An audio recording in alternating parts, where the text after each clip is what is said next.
Chapter 121 Rock Sheep Tribe.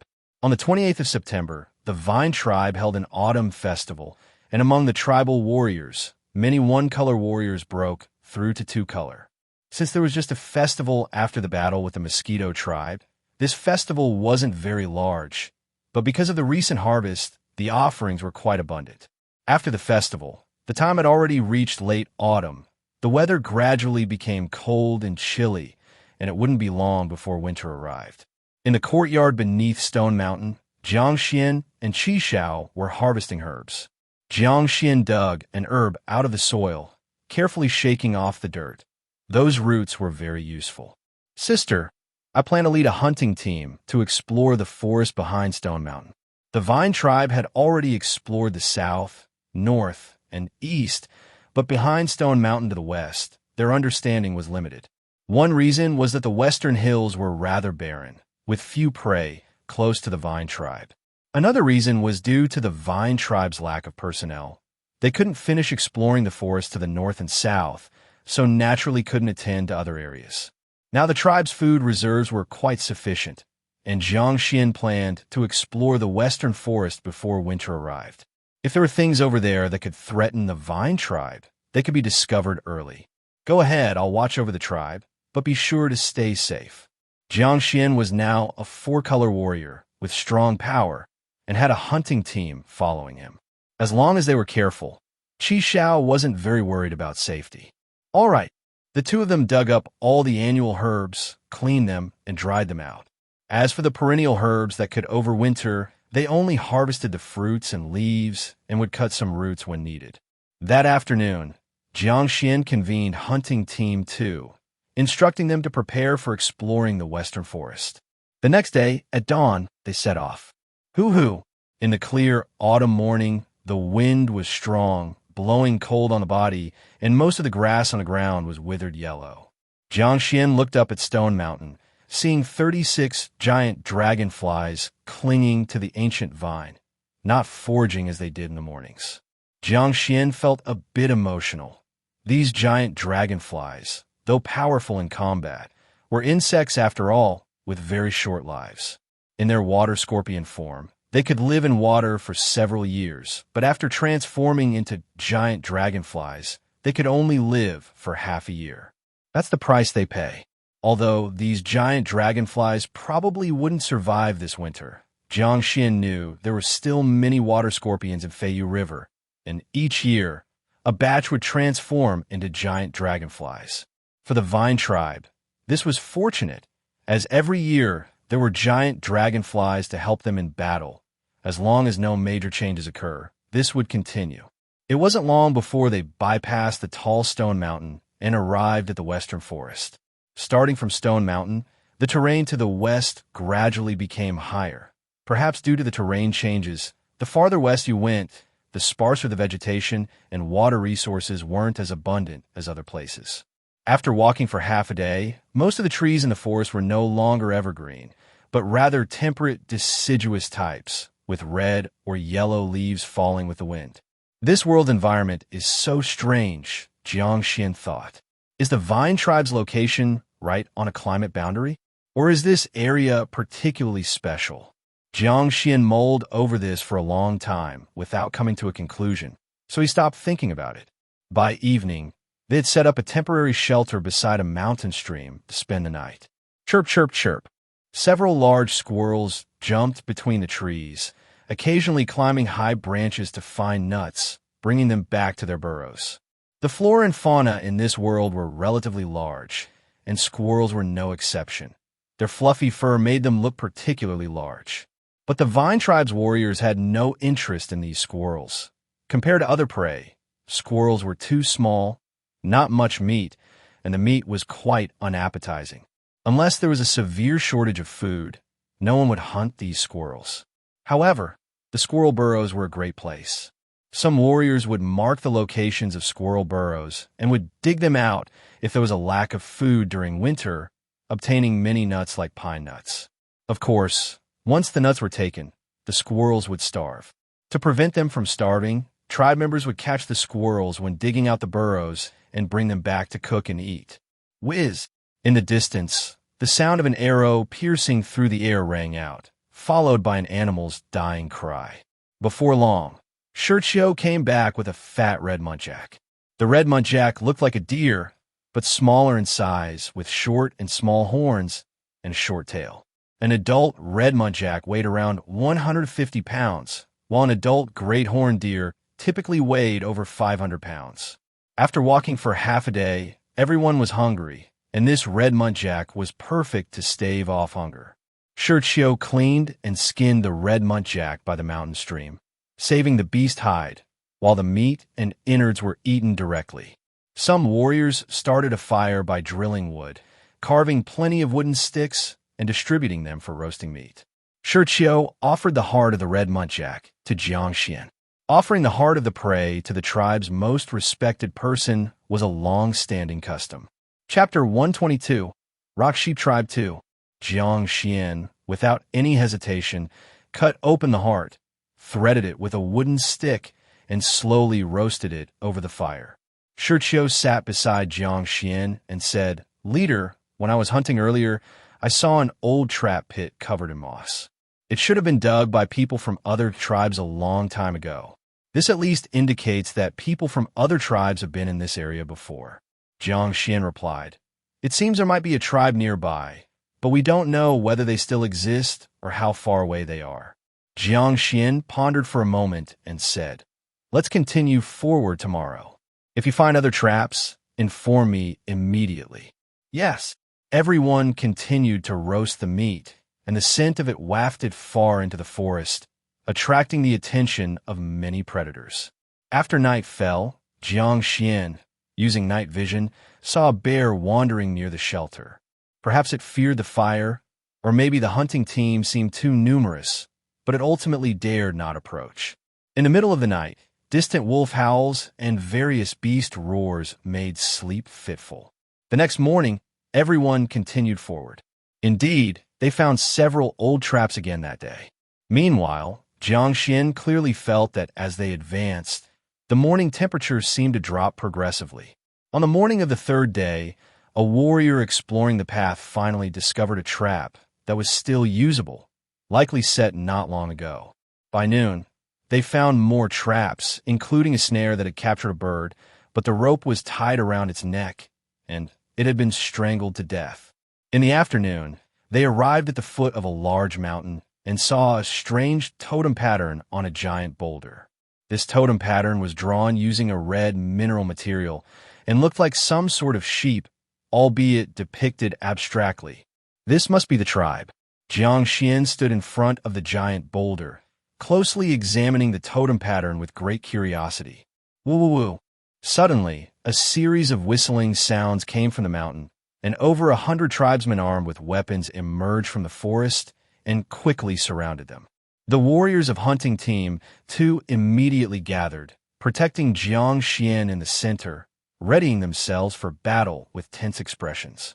To avoid conflict, Jiang Xuan pushed away the warrior in front, stepped forward, and called out, "I am Xuan, leader of the Vine Tribe. We're just passing through here and mean no harm." Leader of the Vine Tribe? From the 100-plus tribesmen, a man aged around 30 stepped forward, with 3 horizontal lines on his face indicating he was a 3-color warrior. Upon seeing Jiang Xuan so young and claiming to be a leader, yet having 4 horizontal lines on his face, he was visibly incredulous. "This is the territory of the Rock Sheep Tribe. I am Wu Gu, hunting leader of the Rock Sheep Tribe. Are you truly a leader?" Faced with Wu Gu's doubtful gaze, Jiang Xuan slowly bent down and casually picked up a blue-gray stone. As he bent down, the warriors of the Rock Sheep Tribe tensed noticeably, but seeing him pick up just a stone, they grew curious. What is he planning? Jiang Xuan said, "That's right. I am the leader of the Vine Tribe." He smiled and gradually applied force with his hand, and the blue-gray stone emitted a crack sound, shattering into pieces under his barehanded grip. Witnessing this, Wu Gu was astonished, for such stones were hard, and he couldn't crush them barehanded himself. He finally believed that Jiang Xuan was indeed a formidable 4-color warrior, and his claim to be a leader seemed truthful. In a small tribe, having a four-color warrior like him would be remarkable, and such people often were leaders. The warriors of the Rock Sheep tribe also displayed surprised expressions because Jiang Xuan was exceedingly young, and at his age, ordinary tribesmen could only become one-color warriors. Facing a leader, Wu Gu felt uneasy because he knew the strength of a four-color warrior. Although they had many people, defeating a four-color warrior wasn't guaranteed. He promptly instructed a nearby warrior, "Go, bring the leader over." Yes, that warrior rushed up the mountain, evidently to summon the Rock Sheep tribe's leader. While waiting, Jiang Xuan observed the warriors of the Rock Sheep tribe. He noticed that the warriors had red totem patterns painted on their faces, somewhat resembling the totem pattern on the giant boulder. Most wore beast hide clothing, which appeared quite worn out, and the weapons they wielded were predominantly stone tools, with few bone tools. Additionally, their waists typically carried a straight sheep horn.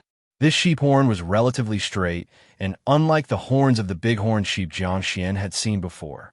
He also noticed that these warriors were quite thin, indicating this wasn't a wealthy tribe, but one living from hand to mouth. During the wait, out of caution, Wu Gu didn't converse with Jiang Xuan, and both sides remained vigilant, eyeing each other for over half an hour.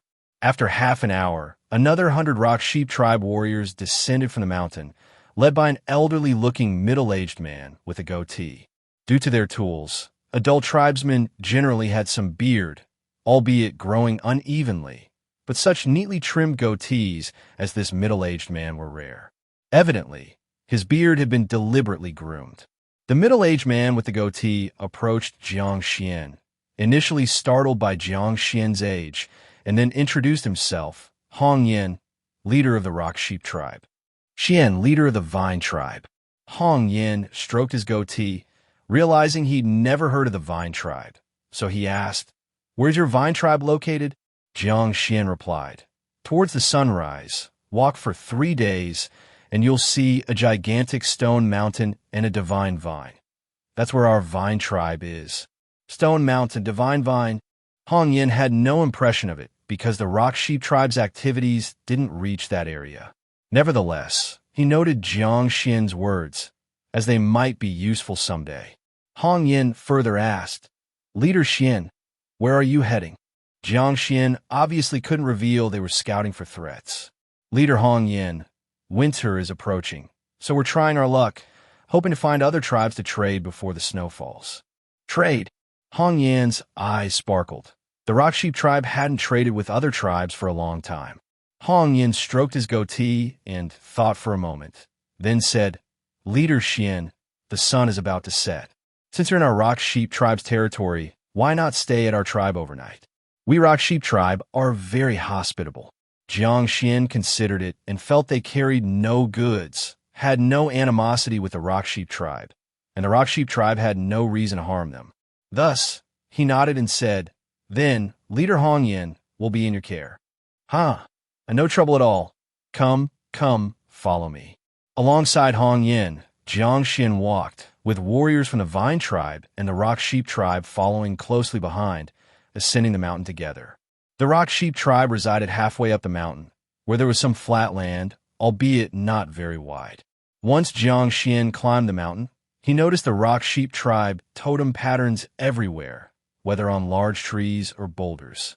Additionally, there were numerous rock sheep he hadn't seen before, freely running on steep slopes. Upon reaching halfway up the mountain, Jiang Xuan saw a large cluster of wooden houses built against the mountain. These wooden houses housed several Rock Sheep tribe members, who, upon spotting Jiang Xuan and his crew, merely stood at a distance, curiously observing them. Jiang Xuan also noted that perhaps due to the arid conditions, many earthen pits had been dug within the Rock Sheep tribe settlement, some for storage and others for sheep keeping. Hong Yin led Jiang Xuan into the largest wooden house, beside which was a spring with a substantial flow, turning into a mountainous stream. The exterior and interior walls of the wooden house were adorned with more Rock Sheep tribe totem patterns and hung with many horned sheep skulls, exuding a distinctly primitive tribal atmosphere. Only after being invited by Hong Yin to sit by the hearth did Jiang Xuan retract his curious gaze, ceasing his scanning. Hong Yin warmly offered Jiang Xuan some food. There were jerky and some unnamed wild fruits. As for the warriors Jiang Xuan brought along, they were attended to by Wu Gu and the others. Chapter 123. Unexpected Harvest. Under the warm hospitality of Hong Yin, Jiang Xuan ate some food and was then taken to tour the Rock Sheep tribe. By this time, it was nearly evening, the sun sinking gradually, enveloping the entire Rock Sheep tribe in a faint red glow. Leader Xian, when we were at the foot of the mountain earlier, you mentioned that your vine tribe wanted to trade with other tribes? Hong Yin inquired. That's right, we do want to trade some things with other tribes. Leader Xian, our Rock Sheep tribe is also interested in trading. Hong Yan's face lit up with joy as he asked, May I know what goods your vine tribe has to offer? Jiang Xuan smiled and said, High-quality beast bones, beast teeth, and beast hides. Do you need any of those? Anything else? Hong Yin was evidently uninterested in items like beast bones and teeth. Yes. Have you ever heard of the divine mushroom? It's specifically for the witches. Divine mushroom? The divine mushroom of the mountain turtle tribe. Hong Yan's expression turned a bit excited, clearly showing he was familiar with the mountain turtle tribe. That's right. It's the divine mushroom from the mountain turtle tribe. Jiang Xuan affirmed. Let's go, Leader Xian. I'll take you to meet our tribe's witch. Hong Yin eagerly led Jiang Xuan towards the highest dwelling in the tribe. Jiang Xuan also wanted to meet the spiritual leader of the Rock Sheep tribe, so he followed him forward. Soon, they arrived at the highest point of the Rock Sheep tribe's residential area, where the witch of the Rock Sheep tribe lived. Jiang Xuan discovered that the witch of the Rock Sheep tribe actually lived in a kiln cave. Outside the kiln cave stood several totem poles, painted with a large number of Rock Sheep tribe totem patterns, which looked somewhat dated. Outside the kiln cave, 2 warriors stood guard, and upon seeing Jiang Xuan, they watched him vigilantly for a while. However, since Jiang Xuan was brought by Hong Yin, they didn't say much. Hong Yin said, Leader Xian, please wait here. I'll go inside and explain the situation to the witch. Okay. Jiang Xuan nodded. Hong Yin entered the kiln cave and quietly explained the situation to the witch inside, and after a while, he returned to the entrance. Leader Xian, the witch has agreed to meet you. Please come in. With Hong Yan's guidance, Jiang Xuan walked into the kiln cave. This was a large kiln cave, almost entirely carved out manually. The cave walls had some polished stones, painted with a large number of primitive murals. Jiang Xuan glanced roughly, finding that most of the murals were related to rituals and hunting, and some drawings were so abstract that Jiang Xuan couldn't discern their specific meanings. Inside the kiln cave were some rough instruments, including stone tools, bone tools, and several old pottery items. Besides, there were many rock sheep skulls with horns, placed everywhere, giving a somewhat eerie feeling. In the center of the kiln cave was a fire pit, and the witch of the Rock Sheep tribe sat there. He was a strange-looking old man, wearing a piece of beast-hide clothing made from rock sheep skin, with 2 rock sheep horns on his head and a goatee, looking quite comical. Hong Yin respectfully said, Witch, the leader of the Vine tribe has been brought. The witch of the Rock Sheep tribe nodded, glanced at Jiang Xuan, and like others, marveled at Jiang Xuan's youth. Subsequently, the witch of the Rock Sheep tribe got straight to the point. I heard that the Vine tribe has the divine mushroom. That's right. We indeed have 1 divine mushroom. In fact, the Vine tribe had 3 divine mushrooms, but Jiang Xuan didn't reveal all the details. The witch of the Rock Sheep tribe's eyes lit up, and he said, What do you want to trade for this divine mushroom? Jiang Xuan replied, That depends on what your Rock Sheep tribe has. The witch of the Rock Sheep tribe pondered for a moment. With winter approaching, food certainly couldn't be traded away, as the Rock Sheep tribe didn't have enough for themselves. Items like beast hides and bones were something the Vine tribe probably didn't lack either. Finally, the witch of the Rock Sheep tribe brought out a wooden jar and placed it in front of Jiang Xuan, saying, Leader Xian, how about this item? Jiang Xuan picked up the jar, discovering it contained a white solid, and curiously asked, What is this? The witch of the Rock Sheep tribe said, This is insect wax, and, among the surrounding tribes, only our Rock Sheep tribe has it. It can be used to make witch medicine for healing or for lighting purposes. It is a very good thing. Leader Xian, take a look. The witch of the rock sheep tribe took out another stone jar, also containing insect wax, but with a thin tree bark rope in the middle, burned black at the exposed part. The witch of the rock sheep tribe took a small piece of wood from the fire pit, then leaned towards the stone jar and ignited the tree bark rope. Soon, a flame ignited, and the fire was very stable and continued to burn. At the same time, Jiang Xuan noticed that the insect wax burned without much smoke and emitted a light fragrance, invigorating and refreshing, very pleasant. Alongside, Hong Yin proudly said, Leader Xian, just this small jar of insect wax can burn continuously for several days. Jiang Xuan was astonished because, to him, this item looked like a large primitive candle. The witch of the rock sheep tribe then took out a stone knife and spoke to Hong Yin, Cut your arm slightly.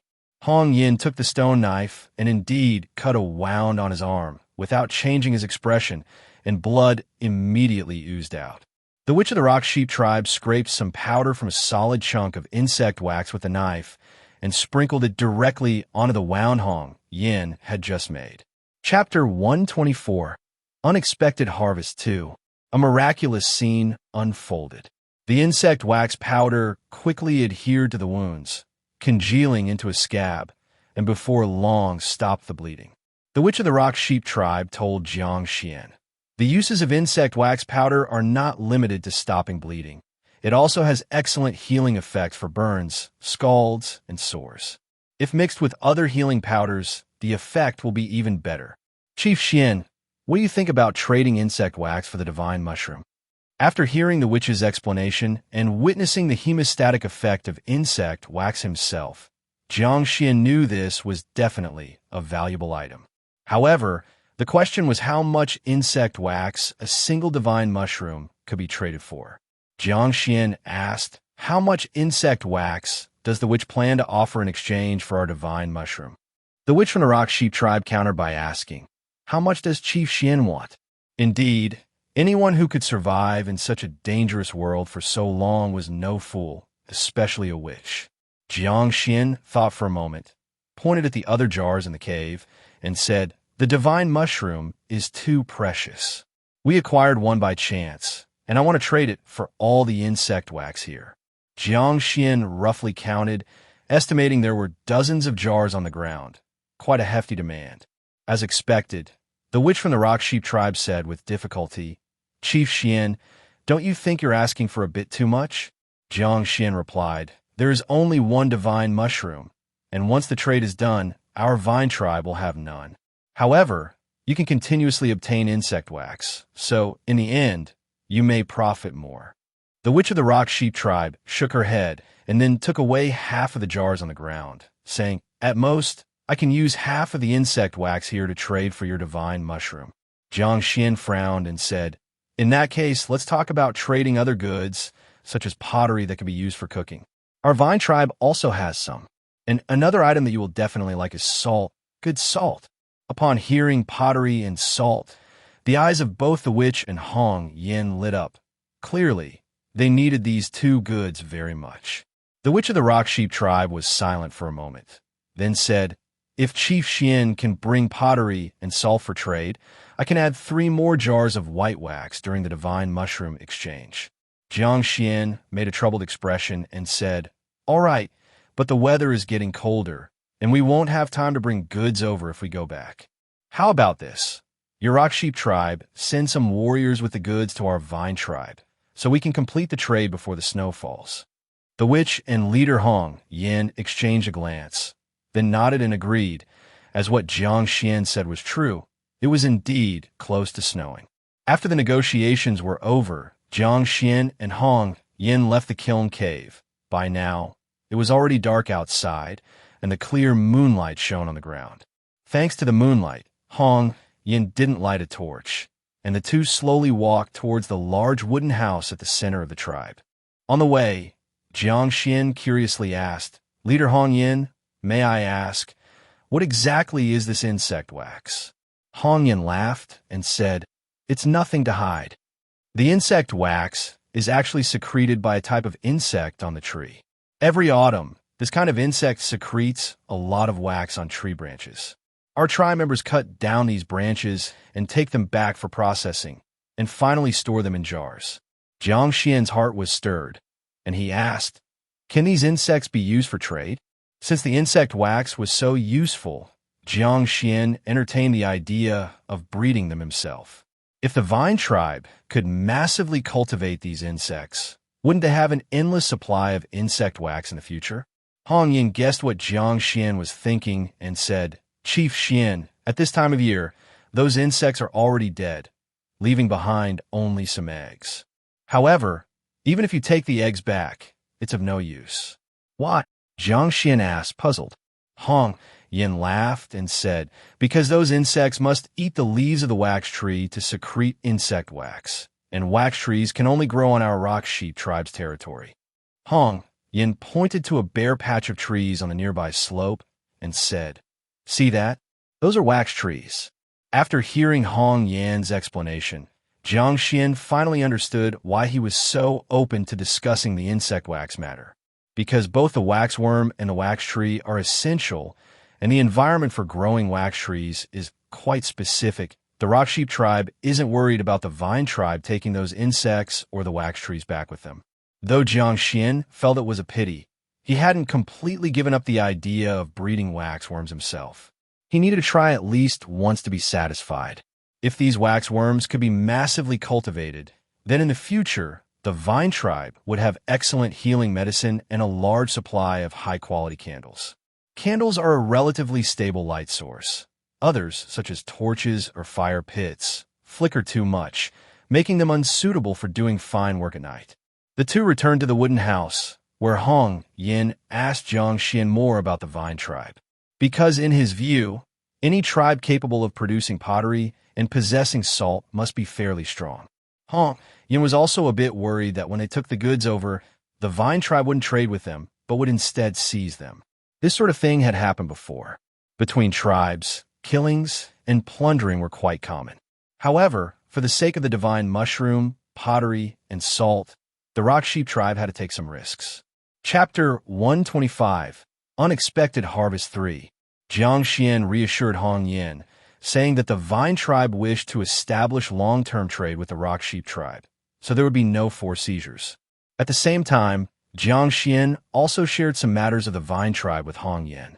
That night, everyone was preoccupied with their own thoughts and did not sleep well. The next day, the rock sheep tribe began preparing numerous goods at dawn, including those insect waxes. Subsequently, Hong Yin brought along over 200 warriors to accompany Jiang Xuan and others to the vine tribe. He and Jiang Xuan agreed to conduct the trade outside the vine tribe territory. This way, in case of any unexpected incidents, they could still retreat. To Jiang Xuan's surprise, all the warriors from the rock sheep tribe were riding on large rock sheep. This was also part of Hong Yan's confidence that they could retreat even if an accident occurred, as these rock sheep were incredibly fast. To avoid wasting time on the road, Hong Yin invited Jiang Xuan and the other vine tribe warriors to ride on the backs of the large rock sheep as well. Hong Yin and Jiang Xuan shared the tallest ram, while the other vine tribe warriors each rode with the rock sheep tribe warriors on different sheep. "Let's move out." With Hong Yan's command, over 200 rock sheep swiftly ran down the mountain, kicking up a cloud of dust. The steep slopes were as easy as flat ground for them. The people of the rock sheep tribe watched them leave from the mountain, hoping they would return safely and, even better, with more goods from the trade. Sitting on the back of a rock sheep, Jiang Xuan felt like he was riding a horse, with scenery quickly receding on both sides. If only our vine tribe could also have animal companions. Jiang Xuan thought. Tribes with animal totems, such as the mountain turtle tribe, mosquito tribe, and now the rock sheep tribe, all had their own animal companions, which made both fighting and traveling very convenient. The vine tribe, on the other hand, was a plant tribe. Although they had some giant dragonflies, their lifespan was short, and even if they could be ridden, it would only be for half a year. Jiang Xuan pondered whether, in the future, they could try to tame some animals suitable as companions to enhance the tribe's combat and mobility capabilities. with everyone riding on rock sheep. What originally took Jiang Xuan and them 3 days to travel now took just over a day. When the warriors of the Vine tribe saw the massive stone mountain and the divine vine, everyone felt a sense of relief. They had finally returned to their tribe.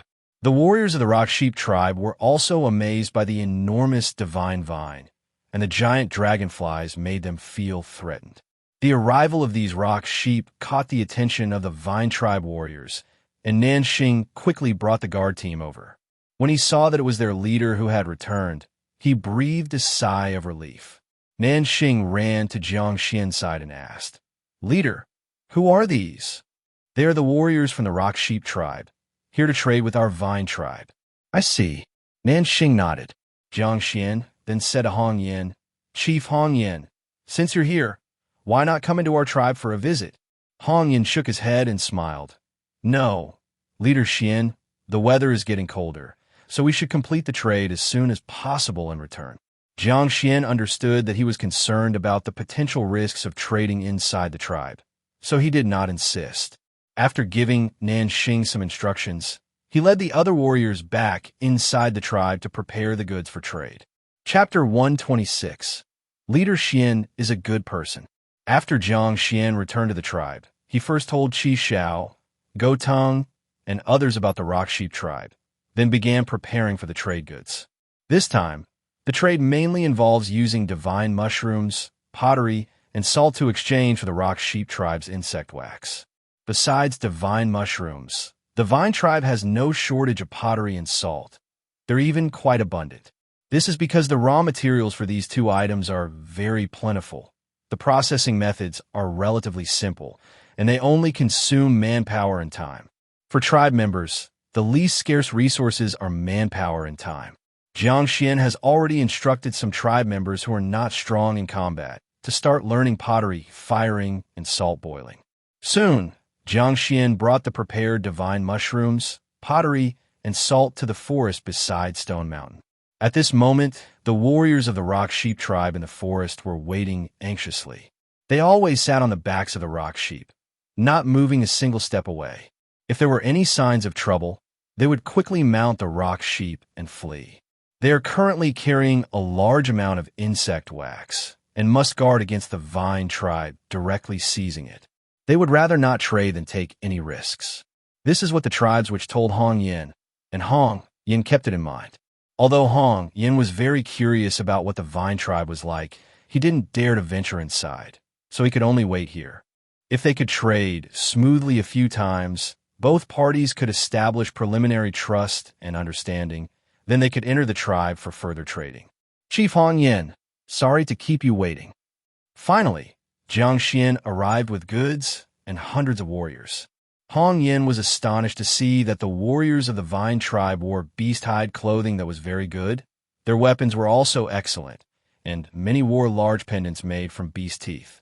Compared to the Vine tribe's warriors, the warriors of the rock sheep tribe seemed relatively underdressed, with rather worn beast hides and outdated weapons. Internally, Hong Yin was once again convinced that the Vine tribe was a prosperous tribe, and he felt somewhat envious. "Ha ha ha! Chief Xian, did you bring all the goods?" "Yes, Chief Hong Yin, please take a look." Jiang Xuan gestured to the warriors behind him. Shi Qiu, along with several warriors, brought a large heap of pottery and salt packed in pottery jars to Hong Yin, showing them to him. Hong Yin got down from the ram's back, but the other rock sheep tribe warriors still sat on the rock sheep, remaining vigilant. Hong Yin first looked at the pottery, which included pottery jars, bowls, pots, bottles, basins, and the most important, the cooking pottery cauldron. The surfaces of all the pottery were decorated with elaborate designs, some simple flowers and plants, others fierce beasts, all very beautiful. Hong Yin turned a pottery jar upside down and saw the totem pattern of the Vine tribe engraved at the bottom. Not only this pottery jar, but all the pottery had the Vine tribe's totem pattern at the bottom, a mark indicating the pottery was produced by the Vine tribe. It also served as a promotional method, allowing others who saw the mark on the pottery to know that these were goods produced by the Vine tribe. Hong Yin then looked at the pottery jar containing salt, and was astonished to find that the Vine tribe's salt had very good color and purity. In the past, the Rock Sheep tribe would also trade for salt with other tribes, but it was usually very dark and contained a lot of impurities. However, the Vine tribe salt was only a light red color, very clean without any impurities. Hong Yan took some salt from the pottery jar and put it in his mouth. Immediately, Hong Yan's eyes lit up. He discovered that the Vine tribe's salt had a clean, salty taste without a hint of bitterness. Jiang Xuan laughed. "Chief Hong Yan, how do you find the taste of our Vine tribe's salt?" Hong Yan gave a thumbs up and said, "Good salt." Jiang Xuan then pointed to the pottery. "Our Vine tribe's pottery is not inferior to that of other tribes, right?" Hong Yan honestly said, "It's indeed very good, even better than the pottery we traded with other tribes before." Hong Yan also asked, "Chief Xian, what about the divine mushrooms?"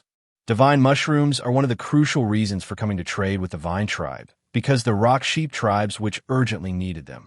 Jiang Xuan took a small beast hide bag from his waist and said, "Here it is." He opened the small beast hide bag and took out a fist-sized red divine mushroom, which was already completely dried. Hong Yan had seen the divine mushroom once before, so upon seeing it again, he was visibly excited. "Chief Xian, let's start trading then." Hong Yan signaled to the warriors behind him, and 7 or 8 warriors from the Rock Sheep tribe got down from their rock sheep, each holding a beast hide bag. They opened their beast hide bags, revealing 2 bags of insect wax, as well as some good stones, beast bones, beast teeth, beast hides, and other items. Hong Yan pointed at one bag of insect wax. "Chief Xian, this is the insect wax agreed by our witch for trading with the divine mushrooms." Jiang Xuan stepped forward to examine the whole bag of insect wax, finding no issues with quantity or quality, nodded, handed over the divine mushrooms to Hong Yan, and carried away a bag of insect wax. "Chief Xian, wait," Hong Yan called out to Jiang Xuan. "What's the matter?" Jiang Xuan looked back at him. Hong Yan rubbed his hands and said embarrassingly, "Could you return that beast hide bag to us?" Such a large beast hide bag wasn't easy to make and was quite valuable, and Hong Yan hesitated to give it to the Vine tribe. Simply put, the Rock Sheep tribe was too poor. No problem. Jiang Xuan didn't intend to take advantage of them, so he had Vine tribe warriors run back and brought a few beast hide bags over. First, he poured the traded insect wax into a Vine tribe beast hide bag, then returned the Rock Sheep tribe's beast hide bag to Hong Yan. "Thank you, Chief Xian." Hong Yan breathed a sigh of relief, and his impression of Jiang Xuan and the Vine tribe improved considerably. Hong Yan took the divine mushroom from the small beast hide bag and carefully placed it into his own beast hide bag, stubbornly returning the small beast hide bag to Jiang Xuan. "It's the remaining pride of a poor tribe." Jiang Xuan accepted the beast hide bag. "Then let's proceed to trade other items." Jiang Xuan pointed to a jar of salt. "Chief Hong Yan, this jar of salt, along with the jar for another bag of insect wax, what do you think?" For most tribes, salt was a very valuable item. The Vine tribe jar of salt weighed about 10 pounds, not to mention the exquisite pottery jar itself. Thus, Hong Yan delightedly said, "That's great. Trading with Chief Xian is truly straightforward." Jiang Xuan handed the jar of salt to Hong Yan, then took another bag of insect wax, returning the beast hide bag containing insect wax to Hong Yan. Then, Hong Yan traded those good stones, beast hides, beast bones, beast teeth for 1 pottery cauldron, 2 pottery jars, and a pottery bowl from the Vine tribe. When the trade was completed, both parties were very satisfied, and Hong Yan's positive impression of Jiang Xuan grew even more. "Chief Hong Yan, wouldn't you like to visit our Vine tribe?" "Not this time, maybe next time." "All right then, we won't force you." "Chief Hong Yan, here's some smoked meat from our tribe. Take it along your journey." Jiang Xuan handed a small bag of dried meat to Hong Yan. "This, I'm not sure if I should." "Take it, and we hope you'll trade with us again next time." "Okay, thank you, Chief Xian. We will certainly return next time." The Rock Sheep tribe members left, and the Vine tribe members returned as well. On the way back, Hong Yan took out a piece of dried meat, put it in his mouth, and, after chewing for a moment, his eyes widened. "Salty, it's salty." Hong Yan finally realized that the dried meat Jiang Xuan gave him was salted. Hong Yin sighed. Chief Xian is really a good person. It's a pleasure dealing with him. The other warriors of the Rock Sheep tribe nodded in agreement, for the Vine tribe people also handed them some dried fruit, so each of them had some. A day later, Hong Yin and his party returned to the Rock Sheep tribe, and their successful return brought cheers from the tribe, as they finally had pottery cauldrons and jars to cook meat with. Moreover, they now had precious salt to eat. The Rock Sheep tribes, which was even more excited. He sliced the divine mushroom and chewed it bit by bit, swallowing. Before long, his eyes became hazy as he saw the stone cave covered with grass, countless rock sheep happily running and grazing in the meadows. He also saw some magical plants and strange animals flying around in the sky. Finally, he saw a giant rock sheep. Sheep god. I'm finally seeing the sheep god again. Boo-hoo. The witch of the Rock Sheep tribe began to cry, tears streaming down his face. The tribe's totem god had long been gone. Even the totem spirit had dispersed. And, as a witch, it was a most painful thing because no matter how much he prayed, he couldn't get a response from the god. Now, with the help of the divine mushroom, he finally saw the tribe's totem god, which was an immense psychological comfort to him. Chapter 127. People must have principles. The second year of the Vine tribe's establishment, October 11th, frost descent. Last night, the cold wind howled. After Jiang Xuan got up in the morning, he found that outside had already turned into a vast expanse of white. A layer of white frost had condensed on the ground and rooftops. Even the grass in the yard was frozen solid, making a crisp crunch sound underfoot, as if stepping on paper. In the forest, there was a layer of rime on the trees, whiter than snow and very beautiful. The scenery was nice, but the weather was getting colder. Even Tang Yuan was not as lively as usual, huddled in the bamboo shed with its head tucked under its feathers, sleeping. Jiang Xuan returned to the bamboo house, found a calendar bamboo tube, and carved the words Frost Descent next to today's date.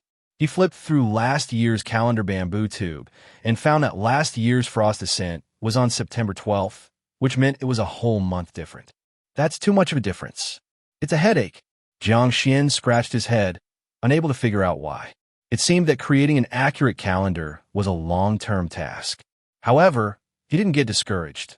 After all, it was just a matter of recording every day, which didn't take much time. Chief Xian. At this moment, there was a knock on the door, and Tang Yuan in the bamboo shed also raised its head and stood up, looking very alert. Tang Yuan now had grown full purple feathers. Its beak was sharper, and its claws more robust and powerful, looking very fierce, already possessing the demeanor of a fierce bird. Jiang Xuan walked into the yard, and Tang Yuan followed him closely. When the door opened, Jiang Xuan saw Dong Kuei. He felt a headache and wanted to close the door again, but Dong Kuei quickly squeezed into the yard. Chief, why such hostility? I won't eat you. Dong Kuei had a triumphant smile on her face, but the next moment, a big head reached out in front of her. Tang Yuan. Dong Kuei pretended to be calm, but in fact, her heart was a little uneasy facing Tang Yuan's sharp eyes. Tang Yuan, go back to sleep. Jiang Xuan pushed Tang Yuan's big head away. Tang Yuan looked at Dong Kuei and then wobbled back into the bamboo shed, squatting down to sleep again. What do you need? Chief, do you have any torn beast hide clothing that needs sewing? I just learned how to sew beast hide clothing, and I brought this. Like a magician, Dong Kuei took out a sharp bone needle and some thread made from animal intestines from her belongings. The bone needle was quite large, with a sharp tip and a hole at the end for threading. The tribe's beast hide clothing was mostly sewn with such bone needles and intestine thread. It's said that the first tribe people to sew clothes were inspired by observing a kind of tailor bird make its nest. The tailor bird is a very peculiar bird with excellent sewing skills, able to use spider webs, cotton, and other natural threads to sew several large leaves together to build its nest. The tribe people, skilled at learning, first used sharp bone spikes to punch holes along the edges of beast hides, and then sewed several pieces together with thin rope to make the simplest beast hide clothing. Later, someone found it troublesome to thread through holes made by bone spikes, and the holes were quite large, making the clothing drafty. So, they came up with a method, drilling a small hole at the end of the bone spike, turning it into a bone needle. The bone needle could carry the thin rope through while making the hole, not only making sewing faster, but also not needing to punch large holes, making the beast hide clothing less drafty. Eventually, the tribe people found that both tree bark rope and grass rope were easy to break over time and rough, making it hard to pull through small holes while sewing. After constant experimentation, they unexpectedly discovered that thread made from animal intestines was smooth, thin, and durable, perfect for sewing beast hide clothing. So, they started using intestine thread to sew beast hide clothing, and this method continues to this day. Jiang Xuan looked at the bone needle and intestine thread in Dong Kuei's hand and said helplessly, "Thank you, but I don't have any beast hide clothing that needs sewing." Dong Kuei, disappointed, put away the bone needle and intestine thread, then peeked into the bamboo house and immediately saw some half-finished stone tools on the ground. So she said, "Then let me help you grind stone tools.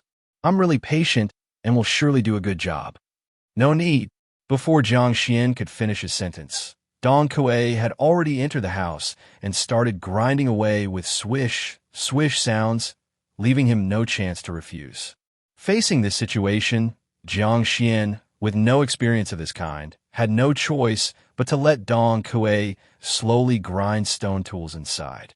Grinding stone tools is a task that requires a lot of patience and strength, because a good stone tool often requires grinding for 10 days or even months. From a stone of the right shape, grinding it into a rough model, and then shaping it. And some stone tools even need holes drilled, which takes a lot of time. The tribe people usually do a little grinding every day during rainy days when they can't go out or during other leisurely times, slowly working on it. However, Jiang Xuan heard that some tribes have professional stone artifact masters who don't need to hunt or do anything else but specialize in grinding stone tools, and they are very skilled. If there's a chance in the future, Jiang Xuan also plans to train a few stone artifact masters in the Vine tribe so that the tribe members can use truly good stone tools. Jiang Xuan quickly freshened up and began preparing breakfast. He noticed that Dong Kuei was still sitting by the fire pit, diligently grinding stone tools with no intention of leaving. So he sighed slightly and silently made an extra serving. Jiang Xuan was using a small, three-legged round pottery cauldron with a lid, and there were two handles on it, making it easy to move. He first carried the round cauldron outside to wash it, then used a ladle made from a gourd-shaped plant to add several scoops of water into it. He also put in some clean beast meat, round potatoes, stone eggs, and some pickled vegetables. Then he moved it back into the fire pit, placing burning firewood underneath the three-legged round cauldron to heat it. Before long, steam began to rise from the round cauldron as the water inside started to heat up. Jiang Xuan was not idle either. He took a beast tooth and slowly began to grind it into a tooth knife. While grinding, he asked Dong Kuei, "Why do you always come looking for me?" Dong Kuei raised her head and looked at Jiang Xuan with bright eyes and said, "Because I want to live with you and have many children for you." Jiang Xuan helplessly said, "Tell me the truth." "That is the truth." Jiang Xuan said, "If you don't tell the truth, I'll kick you out." Dong Kuei was silent for a moment, then slowly lowered her head and said, "All right, I admit, I just want to become a real member of the Vine tribe and not be driven away someday." "Who told you that you would be driven away?" Jiang Xuan asked helplessly. Dong Kuei said, "Every tribe is like this. When food runs out in winter, unimportant people are driven out to starve or freeze to death. Some tribes even eat us as food, like the mosquito tribe." Jiang Xuan couldn't help but say, "But our Vine tribe has plenty of food. As long as you don't harbor other intentions and work well, you'll become a true member of the Vine tribe eventually." Dong Kuei retorted, "But what if the tribe encounters a disaster before becoming a member?" Jiang Xuan was momentarily at a loss for words. Everyone has priorities. If a disaster really struck, the real tribe members would certainly be considered first. Dong Kuei continued, "So I want to have a few children for you, and that way, you wouldn't drive me out for the sake of the children." Jiang Xuan looked at Dong Kuei's face. She wasn't very old, still a bit immature, and her body hadn't fully developed. But perhaps due to the harsh environment, Her mindset had already matured into that of a real adult, knowing how to use her body to exchange for some benefits. Honestly, Jiang Xuan felt a bit of pity for this, but it didn't mean he would accept Dong Kuei. He believed that people should have a little more self-restraint. Jiang Xuan's bottom line was not to do unspeakable things without any feelings or understanding. Jiang Xuan wanted to say something, but in the end, he remained silent. Dong Kuei continued to lower her head, grinding the stone tools. The crackling sound of the firewood burning in the fire pit occasionally snapped as the water in the pottery cauldron slowly started to boil and the food began to roll. Chapter 128, The Old Witch Returns. After Frostfall, the warriors of the hunting team focused intensely on hunting, while the warriors of the fishing team concentrated on fishing. Even the warriors of the planting team, with no tasks after the autumn harvest, went to the nearby forest to gather various wild fruits and tuberous plants. The 2 bags of insect wax traded back from the rock sheep tribe were reboiled by Jiang Xuan and Qi Xiao to remove impurities and poured into pre-prepared bamboo tubes. 2/3 of the insect wax is directly stored and guarded by Qi Xiao, who will study its medicinal properties and the effects of pairing it with different herbs. 1/3 of the insect wax, after being poured into bamboo tubes, will have a strong, oil-absorbing thin rope placed in the middle. When the insect wax dries, one only needs to break open the bamboo tube to obtain a very thick candle. This type of candle emits a refreshing scent when burned, and the flame is stable, making it suitable for night lighting. After finishing the insect wax, Jiang Xuan looked up toward the giant dragonflies on Stone Mountain. These giant dragonflies clung to the ancient vine and hadn't moved for 2 days. Jiang Xuan knew they were likely already frozen to death, just like the giant dragonfly last year. These giant dragonflies had traveled with them to the mosquito tribe, fought side by side, and transported supplies. Now their lives had ended, and Jiang Xuan felt somewhat saddened. Just as Jiang Xuan was about to return to his bamboo house, a familiar bird call suddenly echoed from the distant sky. Could it be? Jiang Xuan looked at the sky with uncertainty but held a certain expectation in his heart. Soon, a massive black giant eagle appeared in the distant sky, rapidly approaching. Qi Xiao put down her work and exclaimed in delight. It's the old witch's giant eagle. The old witch has returned. Jiang Xuan also felt a bit excited. When the old witch left, he thought he might never see him again. After all, the southern wilderness is so vast, with so many dangers, and the old witch is quite elderly. Who would have thought that the giant eagle would return to the vine tribe? Let's go and take a look. Jiang Xuan immediately walked toward the bamboo house the old witch had stayed in, with Qi Xiao following closely behind. Though uncertain if the old witch would return, Jiang Xuan had always left the bamboo house for him, and no one else lived there. Qi Xiao would often go over to clean it.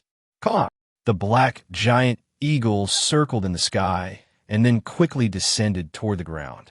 Those who had recently joined the vine tribe and had never seen the giant eagle were so terrified their legs went weak, screaming as they fled. Don't be afraid. The giant eagle won't harm people. The tribal warriors familiar with the giant eagle quickly explained, and the fleeing people hesitantly stopped but did not immediately return. The giant eagle landed in the open ground next to the bamboo house and crouched down, extending a broad wing diagonally toward the ground. The old witch, wearing thick beast hide, slowly stood up on the eagle's back, untied 2 beast hide bags, and descended along the giant eagle's wing.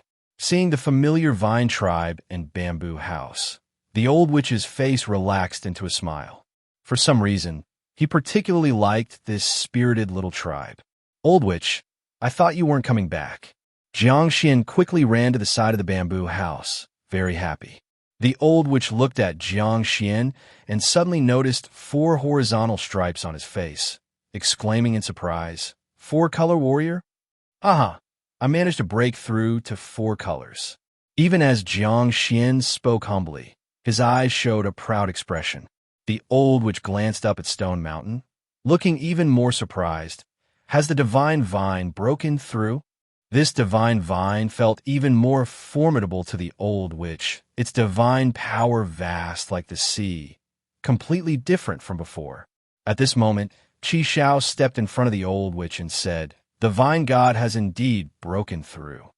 The old witch nodded and glanced at Jiang Xuan again, saying, "No wonder. It seems many things have happened since I left." Jiang Xuan replied, "Let me help you move your things inside, and we can light the hearth and talk slowly." Jiang Xuan easily took the 2 beast hide bags from the old witch's hands, opened the door of the bamboo house, placed the bags inside, and went outside again, climbed onto the giant eagle's back, and brought down the remaining beast hide bags, moving them inside as well. Only Jiang Xuan dared climb onto the giant eagle's back, thanks to his familiarity with the old witch and the giant eagle.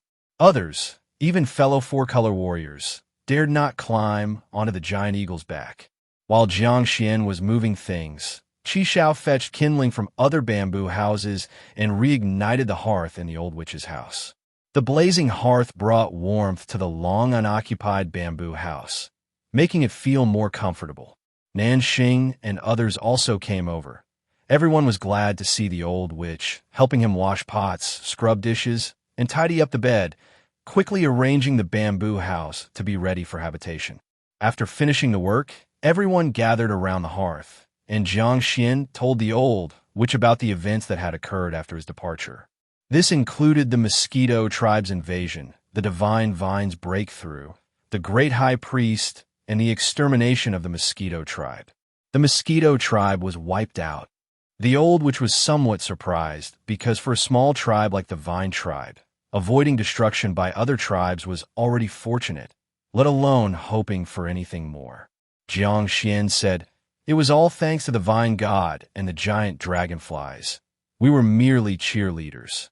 The old witch nodded, understanding that the tribal warriors of the vine tribe were too few and not powerful enough. Jiang Xuan asked, "Old witch, where did you go after leaving the vine tribe?" Chapter 129. Old witch returned too.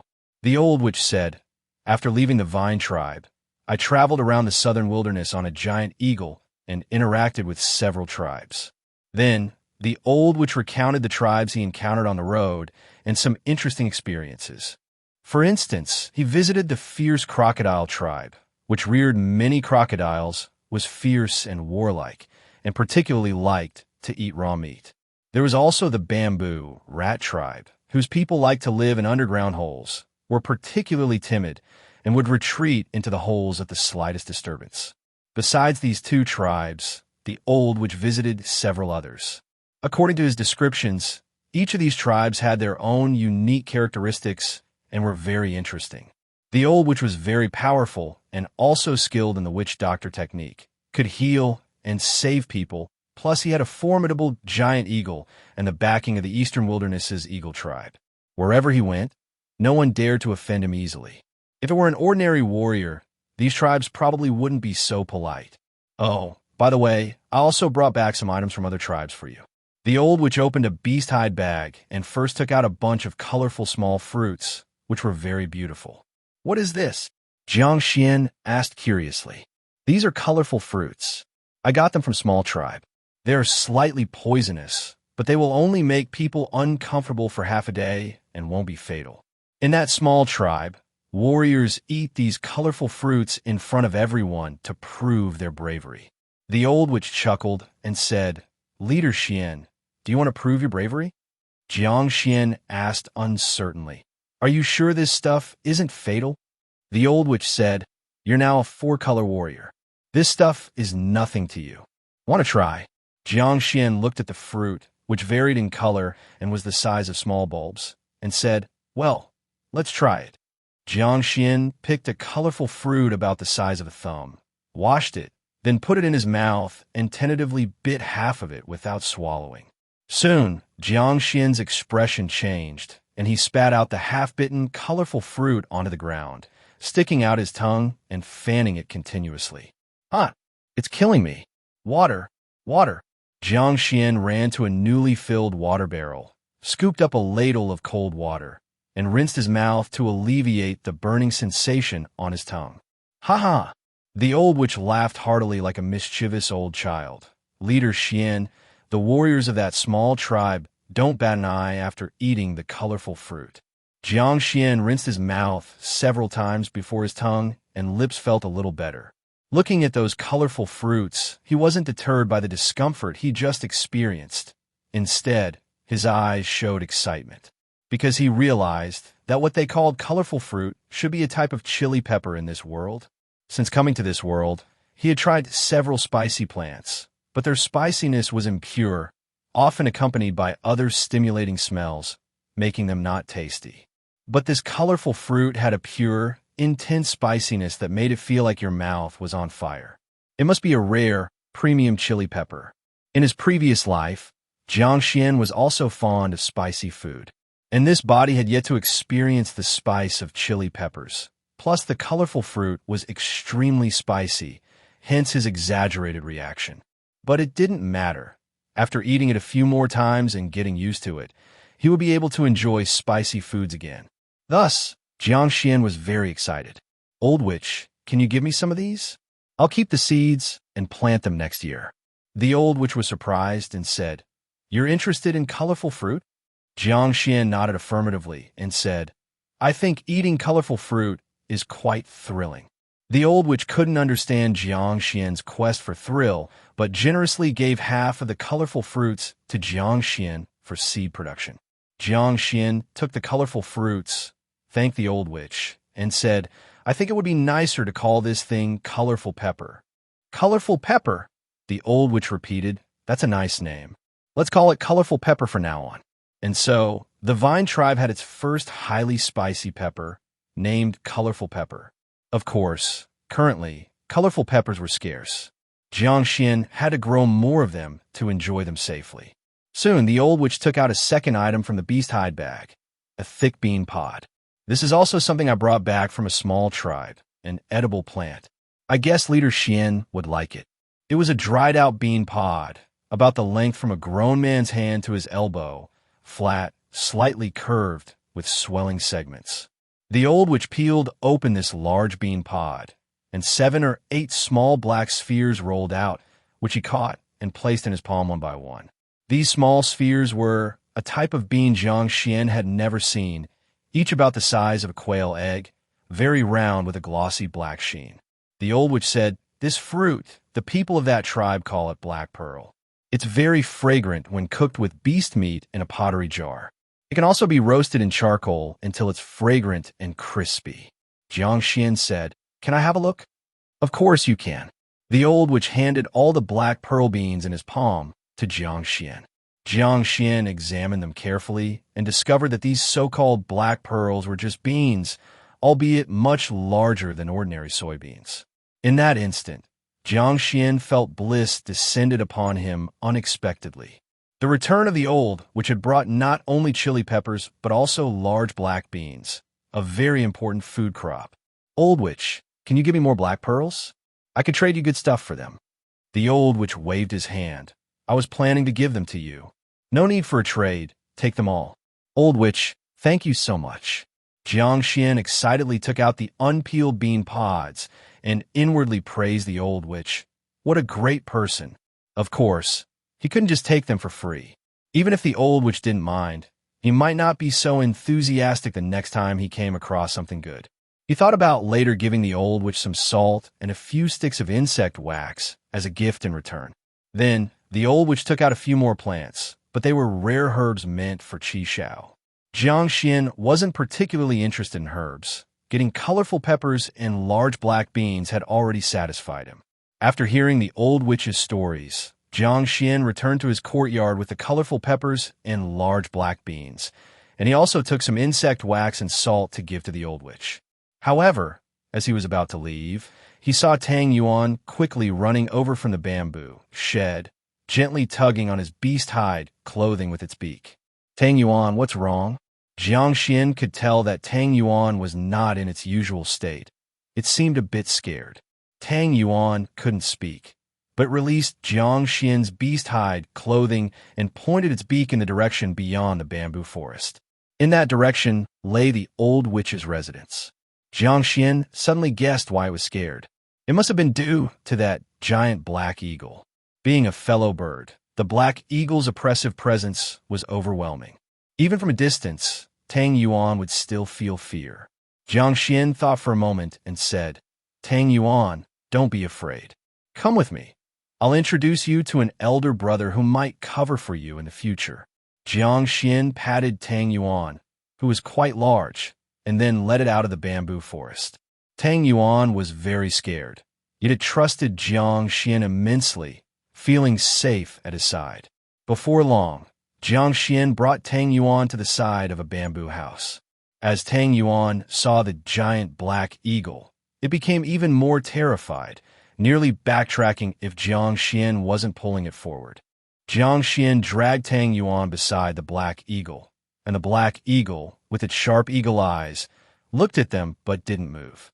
Jiang Xuan nudged Tang Yuan towards the eagle, remembering that the eagle was raised by the old witch from young, implying that its age was similar to the old witch's. Considering the social hierarchy, he called out, "Uncle Eagle, this is Tang Yuan, a member of our tribe. Please take care of it in the future, and perhaps teach it a bit about flying and hunting when you have time. Is that okay?"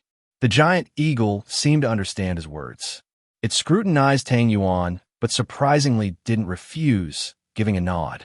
Jiang Xuan was delighted, patting Tang Yuan's sturdy feathers. "Tang Yuan, from now on, Uncle Eagle is your godfather, okay? Hang around him often." Tang Yuan didn't know if it understood, but after staying there for a short while, its eyes became less fearful. Chapter 130, Practice Flying. October 18th, after several days of cold, it finally started snowing.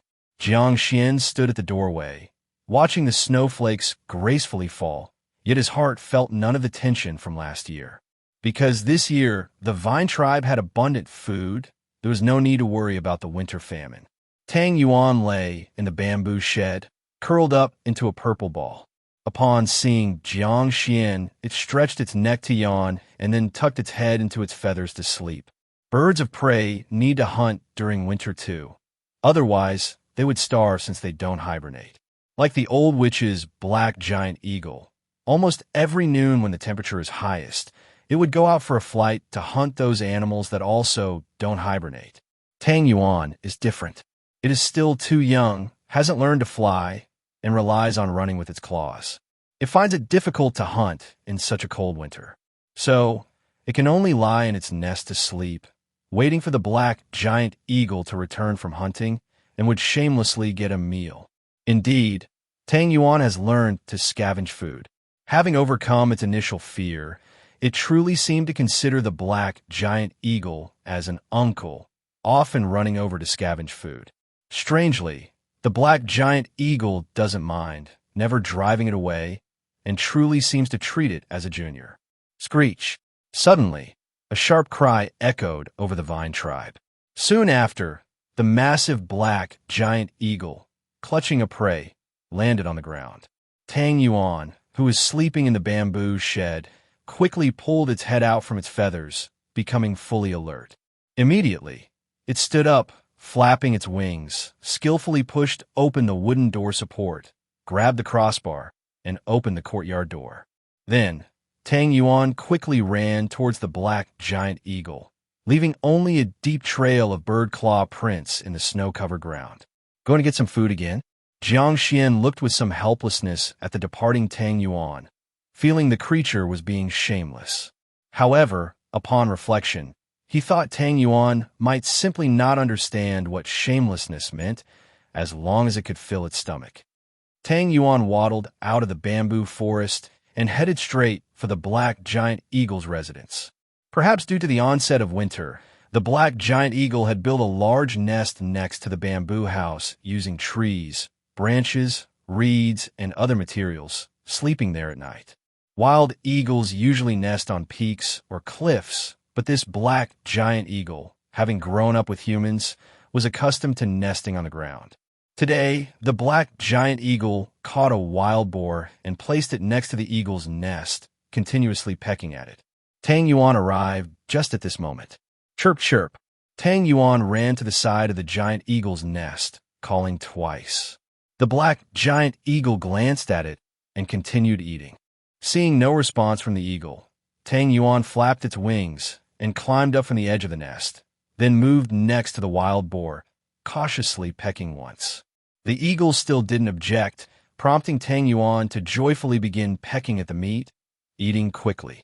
After both the eagle and Tang Yuan were full, an adult wild boar weighing over 1,000 pounds was reduced to only remnants. Bang! The giant eagle picked up the boar's bones and threw them outside the nest, accumulating quite a lot of such bones beside the nest. Once full, Tang Yuan prepared to leave. It wanted to use the trees extending out from the nest's edge, jumping down like steps. However, just as it stood at the edge of the nest, the black giant eagle suddenly nudged it with its head, directly pushing it out of the nest. Chirp! Tang Yuan was startled, but instinct allowed it to quickly flap its wings, unexpectedly gliding a short distance before landing on the ground. Tang Yuan turned back, bewildered, looking at the black giant eagle, not understanding why it had been pushed out. The black giant eagle stood up from the nest, then suddenly flapped its wings and swooped towards Tang Yuan. Tang Yuan was frightened and tried to flee. Yet, after only a few steps, it was caught up by the eagle, whose enormous claw grabbed Tang Yuan entirely. Whir. Amazingly, the black giant eagle flew into the sky with Tang Yuan. Chirp, chirp! The panicked Tang Yuan cried loudly, sounding miserable. Tang Yuan, what's happening? Upon hearing the calls, Jiang Xuan rushed out of the bamboo house and saw the black giant eagle carrying Tang Yuan into the sky. Jiang Xuan's heart tightened, and he quickly ran towards the old witch. Old witch, old witch. Upon reaching the old witch's residence, Jiang Xuan found the old witch standing at the doorway, watching as Tang Yuan was lifted higher by the black giant eagle. Old witch, why did the giant eagle take Tang Yuan? Jiang Xuan asked anxiously beside the old witch. The old witch smiled and said, "Don't worry, the eagle won't harm Tang Yuan. Its claw isn't exerting force. Otherwise, can you imagine Tang Yuan crying so loudly?" Prompted by the old witch, the worried Jiang Xuan suddenly realized. The black giant eagle's claws could penetrate large beasts instantly, let alone little Tang Yuan. Then why did the giant eagle take Tang Yuan into the sky? Jiang Xuan asked, puzzled. The old witch laughed. Tang Yuan's feathers have filled out and its wings are strong. But since it always lived on the ground without a mother bird to teach it to fly, it could only walk. Chapter 131. Practice flying too. Now, the giant eagle is taking it up into the sky to teach it how to fly as soon as possible. I see. Upon hearing the old witch's explanation, Jiang Xuan suddenly understood. Then, the two of them looked up at the sky to see how the giant eagle was teaching Tang Yuan to fly. Not only them, but the other members of the vine tribe also noticed Tang Yuan's cries of distress, and after understanding the situation, looked up at the sky. In the sky, the giant eagle carried Tang Yuan in a spiral ascent. When it reached a certain height, the giant eagle suddenly released its claws, and Tang Yuan screamed as it plummeted through the wind and snow. Flap, flap. Instinct drove Tang Yuan to open its wings, desperately flapping to halt its downward trend. It wobbled in the air like a drunken person, but the speed of its descent significantly slowed down. Screech! The black giant eagle slightly folded its wings, circled around Tang Yuan, and did not stray too far. Before long, the wobbling Tang Yuan landed, but instead of on the vine tribe's grounds, it landed on the tops of the nearby forest tall trees. Just when Tang Yuan heaved a slight sigh of relief, the giant eagle swooped over, its fearsome talons accurately grabbing hold of it again, taking it back into the sky. Edar! Er! Tang Yuan continued to scream, but it had no effect on the giant eagle. It was still carried high up, continuing to be tossed down by the giant eagle. This time, Tang Yuan had a bit more experience, and as soon as it was thrown, spread its wings and flew desperately, not falling like before. On the ground, Jiang Xuan watched Tang Yuan being thrown repeatedly by the giant eagle and remarked, "Learning to fly isn't easy, is it?" The old witch shook her head and said, "Your bird is quite fortunate. It has the giant eagle to help it." In the wild, those fledglings have to train their wings strong enough at the edge of the cliff and learn to fly. If they happen to fall out of the nest while the mother bird is out foraging and cannot fly back to the nest themselves, they'll be eaten by predatory beasts. After hearing the old witch's words, Jiang Xuan suddenly remembered that Tang Yuan was found at the foot of a steep mountain. Could be the unlucky one that fell from the nest. The more Jiang Xuan thought about it, the more possible it seemed, but it couldn't be verified anymore. Fortunately, Tang Yuan was found by Jiang Xuan first. Otherwise, it might also have been eaten by a predatory beast. In the sky, after being tossed several times, Tang Yuan had mastered some flying techniques, but still couldn't fly independently. From time to time, it pitifully let out a cry, but to no effect. It could only fly desperately. After flying a dozen times, the black giant eagle finally carried it back to the ground of the vine tribe. Tang Yuan ran desperately towards Jiang Xuan as soon as it landed, rubbing its big head against Jiang Xuan's side, seeming more like a small dog than a fierce bird of prey. All right, stop rubbing. Once you learn to fly, you won't have to rely on your legs to run while hunting, understand? After comforting Tang Yuan for quite a while, its emotions gradually stabilized. But when looking at the black giant eagle, fear had already crept in. Jiang Xuan found it amusing. When snatching meat, we didn't know how to feel scared. The black giant eagle returned to its nest, lowered its head, and groomed its feathers. Jiang Xuan dragged Tang Yuan to the front of the eagle's nest and sincerely said to the giant eagle, "Thank you, great eagle, for teaching Tang Yuan to fly." The giant eagle seemed to understand Jiang Xuan's words. It made a low call toward Jiang Xuan and then looked at Tang Yuan disdainfully. In the eyes of the giant eagle, Tang Yuan's cowardice was nothing short of a disgrace among birds of prey. After expressing his thanks to the giant eagle, Jiang Xuan returned to his courtyard with Tang Yuan. Tang Yuan ran straight to the bamboo shed, lying down in its nest, only feeling safe then. Jiang Xuan also returned to the house to continue his work. He initially thought that after being tormented by the giant eagle, Tang Yuan would dare not go to the giant eagle to snatch food anymore. However, Jiang Xuan underestimated the attraction of food to Tang Yuan. He never expected that after only 2 days, when the vine tribe heard the cry of an eagle overhead again, Tang Yuan zoomed out of the courtyard, continuing to find the giant eagle to snatch food. This glutton!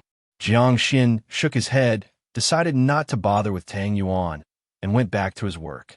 In the following days, the cries of the eagle and Tang Yuan's discordant screams frequently echoed over the vine tribe. But as time passed, Tang Yuan, which was repeatedly tossed from high altitude, gradually mastered flying techniques, and its cries were becoming less frequent, its flights increasingly farther. Over a month later, Tang Yuan had learned to fly adequately. Even when the black giant eagle was not around, it would find a high spot, leap down, and fly a few circles at low altitudes. By the end of December, the weather had grown increasingly colder, the snow and wind were fierce, and even the giant eagle didn't want to go out to hunt in such weather. Tang Yuan curled up in its nest all day, relying on Jiang Xuan to feed it. The ice layer over Feiyu River had frozen very thick as well, and the vine tribe conducted another winter fishing, harvesting a large number of fish. With these fish and the abundantly stored food, members of the vine tribe were quite at ease, simply grinding some stone tools and bone tools around the fire pit each day, preparing for the coming year. But other tribes weren't as fortunate as the vine tribe. Northern South Wilderness, Crow tribe. Thick snow covered the entire Crow tribe. Even the normally noisy crows became quiet. In the center of the Crow tribe stood a giant tree, requiring 5 people to embrace it entirely. At the fork of this tree's branches was an enormous old crow's nest, occupying almost half of the tree canopy. This gigantic old crow's nest was the residence of the Crow tribe's totem god, an ancient crow who had lived for an untold number of years. Surrounding this large tree were many other towering ancient trees, on which countless crow nests were built, housing myriad crows. These crows were enormous. Each adult crow had a wingspan of nearly 2 meters.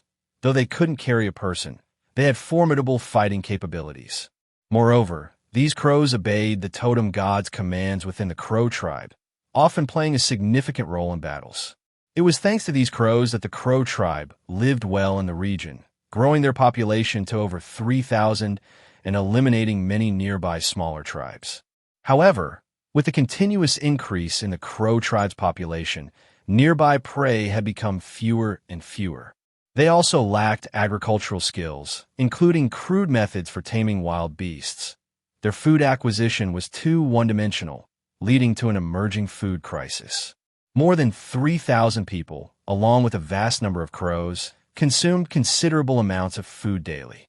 Once a food crisis occurred, the consequences were unimaginable. Inside the tallest wooden house in the crow tribe, important figures from the crow tribe gathered around a fire pit. The atmosphere was very tense.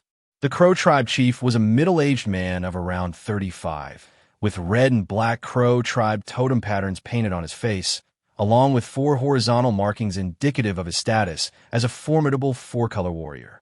The crow tribe chief spoke gravely. "We've pillaged all nearby tribes, yet our food supply for this winter remains insufficient. The clan's people can now only eat once a day. If this continues, they might starve." The crow tribe witch, an elderly woman, spoke with a voice hoarse like a crow's. "Perhaps it's time for the tribe to migrate." Mentioning migration brought a shadow over many faces, as leaving a familiar place for an unknown one often brought fear. Nevertheless, for the tribe to survive and secure more food, migration was a necessity, which was apparent to everyone within the crow tribe. Only by migrating could they access more bountiful hunting grounds. Only by migrating could they pillage more tribes. A hunting team leader asked, Where should we migrate to?"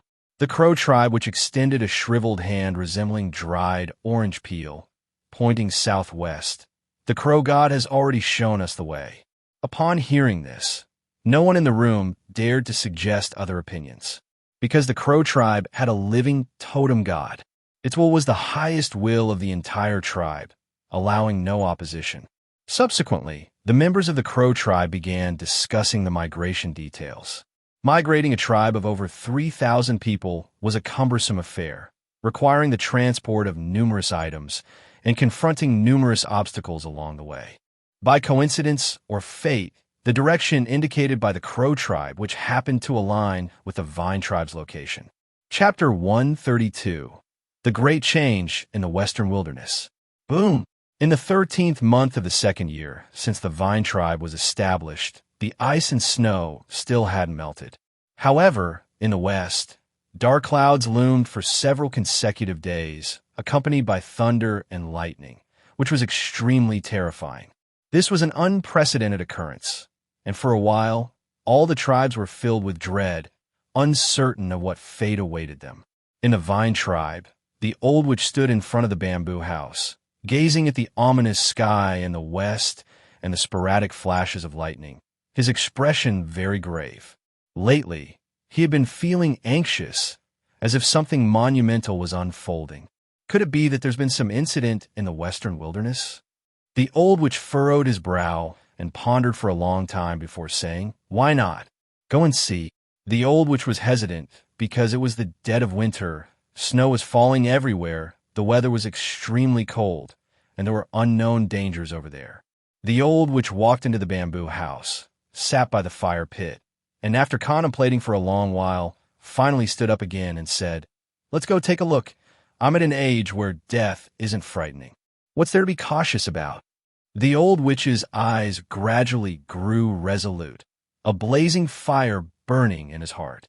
After making his decision, the old witch packed a few things and braved the heavy snow towards the bamboo forest.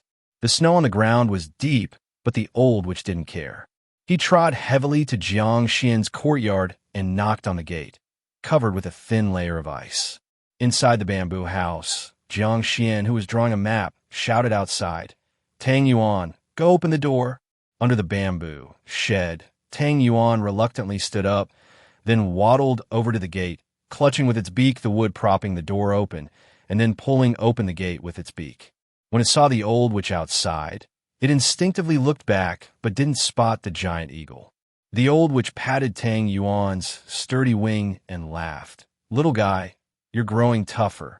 Tang Yuan nuzzled the old witch affectionately with its head, then waddled back to sleep. Squeak! Upon hearing the old witch, Jiang Xuan quickly opened the door and welcomed him inside. "Old witch with such heavy snow, why did you come personally? You could have let a warrior send a message, and I would have come over." The old witch waved his hand and said, "I'm not so old that I can't walk, it's fine." Jiang Xuan invited the old witch inside the bamboo house, sat him by the fire pit to warm up, and ladled him a bowl of hot soup from the pottery cauldron. "Here, have some soup to warm yourself up." The old witch wasn't polite. He took the bowl, blew gently, and soon finished the hot soup, feeling much warmer. The old witch set the bowl down and said to Jiang Xuan, "I need to go to the western wilderness." Jiang Xuan was shocked. "Go to the western wilderness? Now?" "Yes, something major must have happened in the western wilderness. I want to go and have a look." The old witch's tone was calm, but his eyes were determined. Jiang Xuan frowned. "But it's still snowing. It's really cold. Can't you wait for the snow to melt and go then?" The old witch shook his head. "By then, everything might be over. I have witch power for protection, and the warmth of heavy beast hide. The cold is nothing." The old witch was someone with strong opinions. Once he made a decision, others' views rarely swayed him. Jiang Xuan pondered briefly and said, "What if I go with you? I also want to see the western wilderness." The Vine tribe is located in the northwest of the southern wilderness. Given the climate and environment of the rock sheep tribe, the distance to the western wilderness shouldn't be far. If something major really happened there, then the Vine tribe would undoubtedly be affected in the future. Going early to assess the situation would enable them to respond timely. The old witch looked at Jiang Xuan. "I suggest you best not go. It might be very dangerous over there now." Jiang Xuan laughed.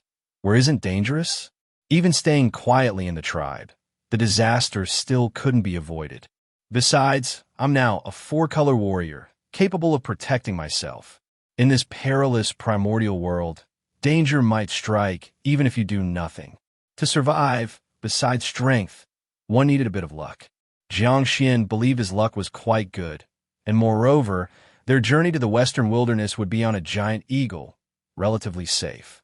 The old witch considered this, feeling Jiang Xuan made a decent point, so he didn't persist and nodded. "Since you've decided, let me take you for a ride. Get ready." "Sure." Jiang Xuan immediately packed up things like food, a water flask, weapons, and medicinal powder, all essential items. He also prepared a large, thick beast hide, draping it over himself, which could block the cold wind and snow. Afterward, they visited Qi Xiao, explaining the situation to her.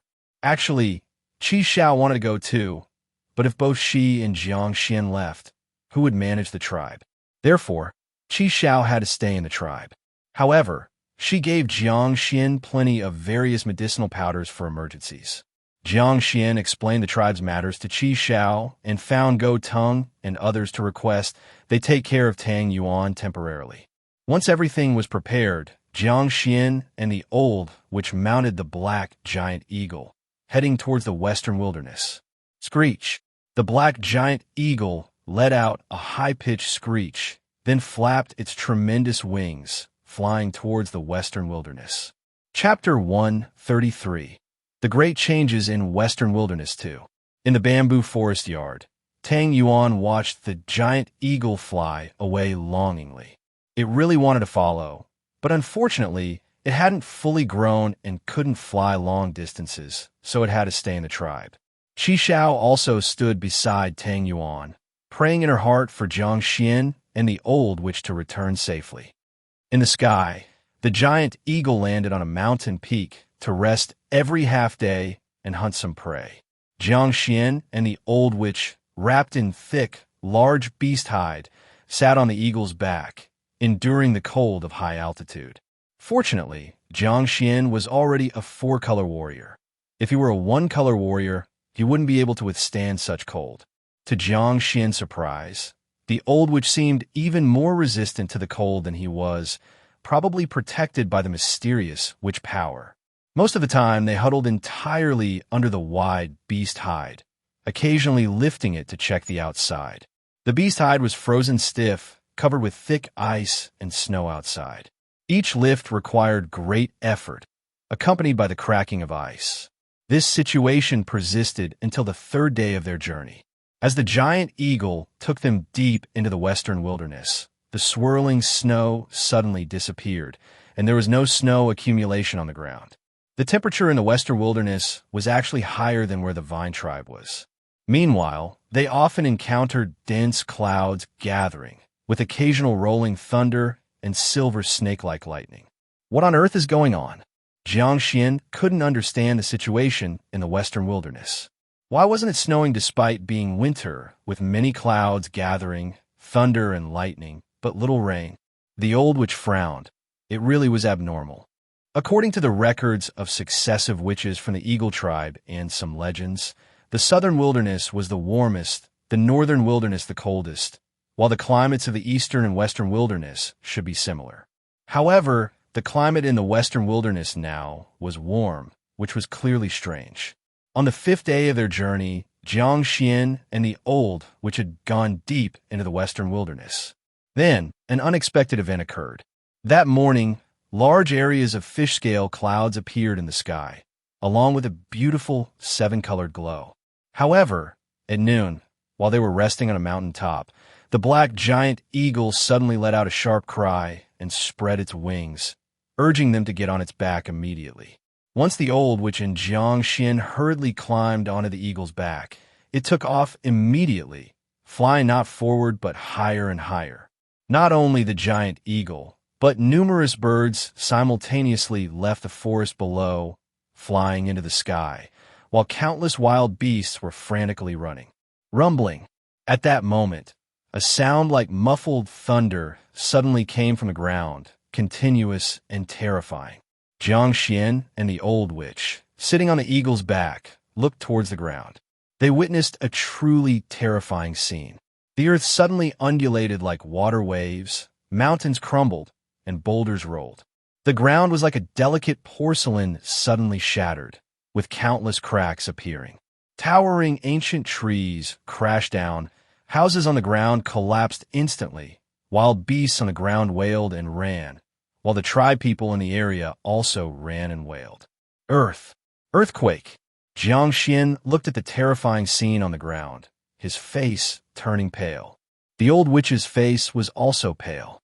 He had lived for most of his life, but had never seen such horrific circumstances, only heard in legends. Because the place where the Eagle tribe was located had never experienced an earthquake. The mountain top where Jiang Xuan and the old witch were just had also crumbled. Had they not left in time, they would have faced enormous danger like those people and birds and beasts on the ground. The black giant eagle flew higher, clearly terrified and instinctively trying to stay away from the dangerous ground. In the face of the might of heaven and earth, whether human or bird and beast, even a raptor like the giant eagle could not withstand. All they could do was stay away. The black giant eagle flew farther and farther until it left the earthquake-ridden area, landing fearfully on a mountain top only when exhausted.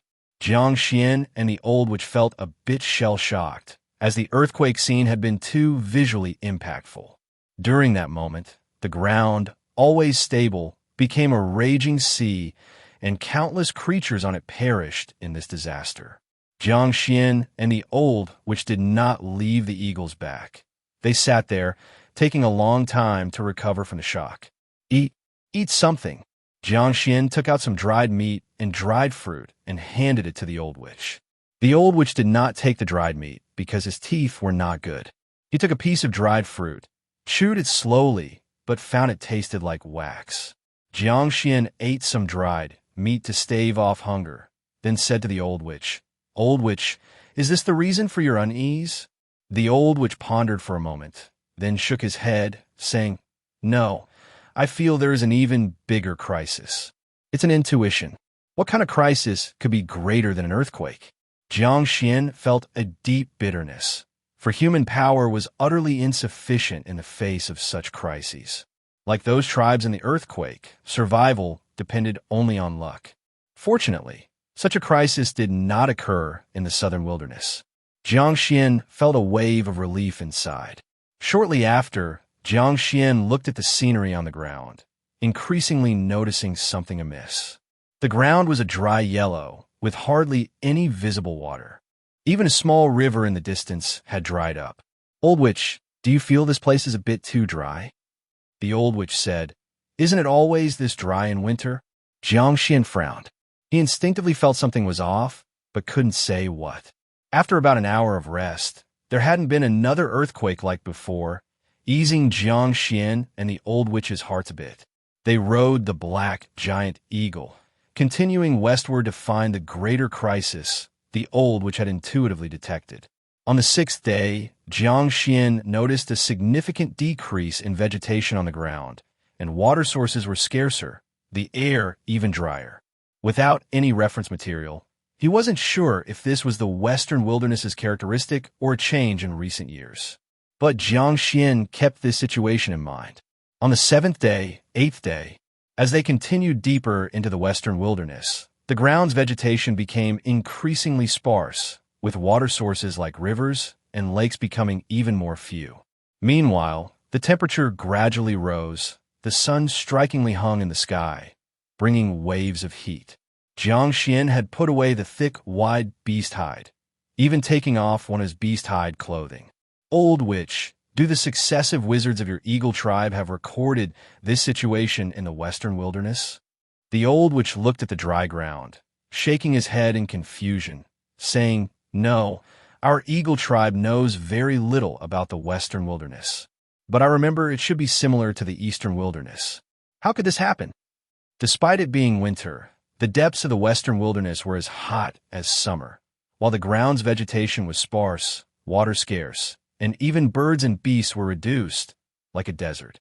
When the giant eagle landed again, Jiang Xuan found a large number of dead trees on the ground, some big, some small, some already rotten, some still fairly intact. Jiang Xuan judged from those dead tree stumps still on the ground and some dried riverbeds that this place should once have been rich in vegetation and abundant in water. The time it turned into this must not have been long. If it had been long, the ground would no longer be soil, but a spread of yellow sand. Earthquake, drought, could there be a connection between them? Jiang Xuan pondered for a long time, but could not find an answer. Yet he vaguely felt there must be a connection. Moreover, the changes in the western wilderness would significantly affect the southern wilderness, and even the entire primordial continent. The Vine tribe certainly could not remain unaffected under such an environment. Chapter 134, Six-Colored Warrior. After the giant eagle had flown for 10 days, Jiang Xuan and the old witch felt as if they were in summer. The scorching sunlight baked the ground, causing the old witch and Jiang Xuan, who were used to living in the forest, to feel extremely uncomfortable. The vegetation on the ground became sparser, and the soil even showed signs of desertification, often raising clouds of dust when the wind blew. From the back of the giant eagle, Jiang Xuan looked at the appalling land of the western wilderness, feeling particularly heavy-hearted. The western wilderness had turned into this state no longer suitable for habitation, forcing the tribes living there to migrate elsewhere. The western wilderness was quite vast, so those tribes were probably still competing within the western wilderness for survival areas. However, as desertification worsens and continues to spread to other places, the areas available for the West Wilderness tribe to survive will become increasingly small.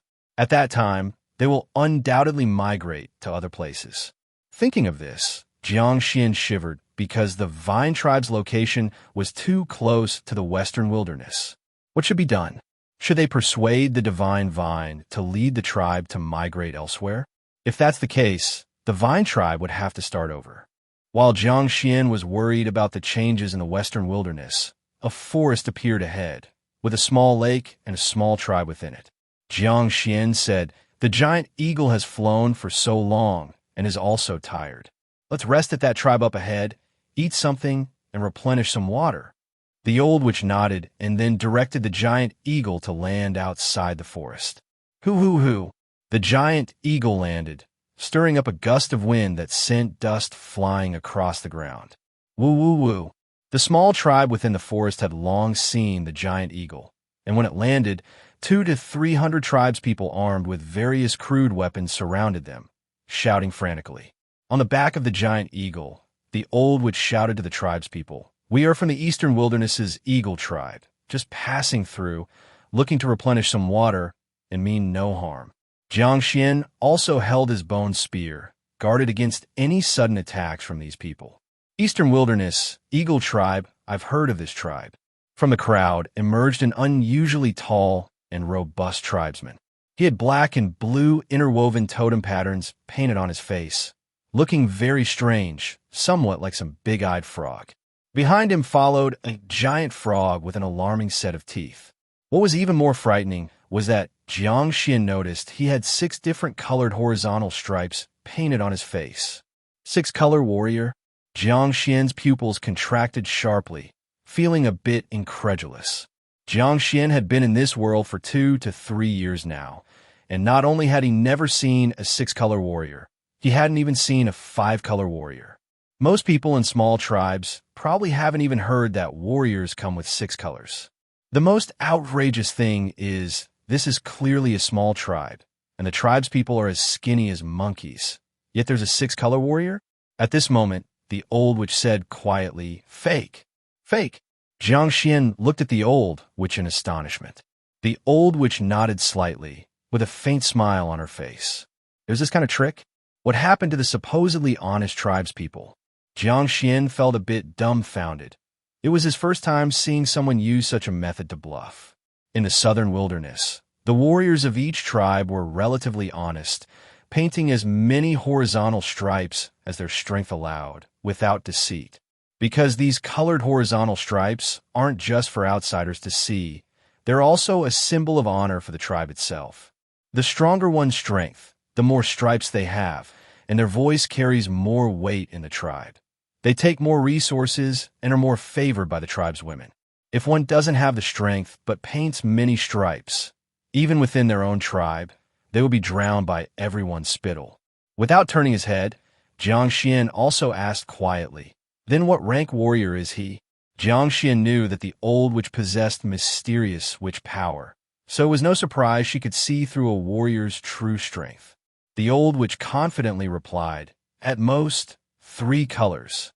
Jiang Xuan was speechless. This guy dared to paint like that, not fearing being exposed and beaten to death. At this moment, the tall tribesman with 6 horizontal stripes spoke. "Hello, guest from the eastern wilderness. This is the territory of the Frog Tribe. I am the Frog Tribe leader, 6-color warrior, Huameng." If the old witch were not present, seeing this person as a 6-color warrior would have caused Jiang Xuan some apprehension. But knowing his truth, he found it somewhat amusing. Huameng continued, "If you want to replenish water, you can, but you must trade something for it." The old witch frowned slightly and said, "Replenishing a little water requires trading something?" Whether in the southern wilderness or the eastern wilderness, water was abundant, to the extent that the old witch never thought of it as a precious commodity nor felt it needed trading for. Jiang Xuan could understand, though, since in his previous world, drinking water required payment in many places. Huameng said, "If you are unwilling to trade, please leave our Frog Tribe territory and find water elsewhere. But I must remind you that it has not rained here for over half a year, and the nearby rivers have dried up. Even riding this giant bird, you may not find water." After hearing Huameng's words, the old witch's brow furrowed even tighter, nearly wishing the giant eagle to fly right into sea if the small frog tribe could stop them. Chapter 135, 6-Colored Warrior 2. The old witch usually appeared to be a good-natured person, but that didn't mean he really had no temper. If he truly got angry, the consequences could be terrifying. At this moment, Jiang Xuan said to the old witch, "We are here to explore the situation, and now is a good opportunity. Just give them something casually. Not only can we replenish water, but we can also ask them about the situation here." After listening to Jiang Xuan, the old witch felt it made sense, especially since Huameng mentioned that it hadn't rained in more than half a year, which was clearly abnormal. So the old witch suppressed his anger and said, "Then just give them something casually." Jiang Xuan looked through the stuff they carried and finally took out a pottery bowl, raised it, and said, "Chief Huameng, how about we trade this precious pottery bowl for your water?" Huameng carefully examined the bowl and found it to be much better crafted than the pottery in their tribe. He was satisfied and nodded. "Okay." Jiang Xuan added, "You need to fill our water bottles and water bags and make sure the giant eagle drinks enough too." "No problem." Huameng readily agreed, as the frog tribe had a lake that continuously supplied water. "All right, then lead us inside to drink water. Once we've finished and filled our water bags, this precious pottery bowl is yours." Fearing the giant eagle, Huameng didn't want them entering the tribe, so he said, "Bring your water containers here, and I'll have the warriors fill them for you." Jiang Xuan shook his head. "No way. We're not familiar with each other. What if you poison the water? How could our frog tribe do such a thing?" Huameng was displeased with Jiang Xuan's suspicion. Jiang Xuan continued, "There are only two of us and so many of you, including you, Chief Huameng, as a six-color warrior. Are you really afraid of us entering the tribe to drink water?" Upon hearing the words six-color warrior, Huameng's face stiffened. After a moment of consideration, he reluctantly agreed, "As a dignified six-color warrior, would I fear you? If you want to come in and drink, then follow me." Huameng waved his hand, and the frog tribe members immediately made way. Jiang Xuan and the old witch remained on the giant eagle's back, riding it into the frog tribe. The forest where the frog tribe was located wasn't large, but it was a rare oasis in this severely deserted and arid region. Even though it was winter, the weather here was hot, and there was a water source, so the leaves were still green. The giant eagle was quite large, but fortunately, the forest wasn't dense, and the trees were tall, allowing for decent passage. Upon entering the forest, Jiang Xuan saw many strange frogs. Some were squatting on the ground, others clinging to trees, and they varied in shape and size. Among them were some highly poisonous frogs, but upon seeing the giant eagle, they all leaped away. Huameng kept looking back from time to time at the giant eagle and the two people on its back as he walked. This giant eagle gave him a significant sense of threat, and the two on the eagle's back didn't look easily provoked. But for the sake of the 6 horizontal patterns on his face, he had to muster up the courage and pretend to be unfazed. When they reached the lakeside, Jiang Xuan saw many stone houses situated around the forest surrounding the lake. The walls of these stone houses were made of stone, the roofs of wood and tree bark, and the walls were painted with many totem patterns quite different from the Southern Wilderness tribe's architectural style. Inside these stone houses, many frog tribe members watched them warily, especially fearing the giant eagle. Except for the warriors, they hid inside the houses, peeking out cautiously, not daring to get close. As the giant eagle approached the lake shore, various frogs quickly jumped away in a myriad of colors and sizes, a sight to behold. Jiang Xuan had never seen so many species of frogs in his life. The old witch also showed great interest, observing these frogs for a while, likely planning to record them on a bee skin scroll in the future. This lake wasn't small, with a diameter of about 20 or 30 meters. If it could be filled, it would hold a considerable amount of water. However, due to prolonged drought and lack of rain, the lake's water level had dropped repeatedly and was now down to just 1/3.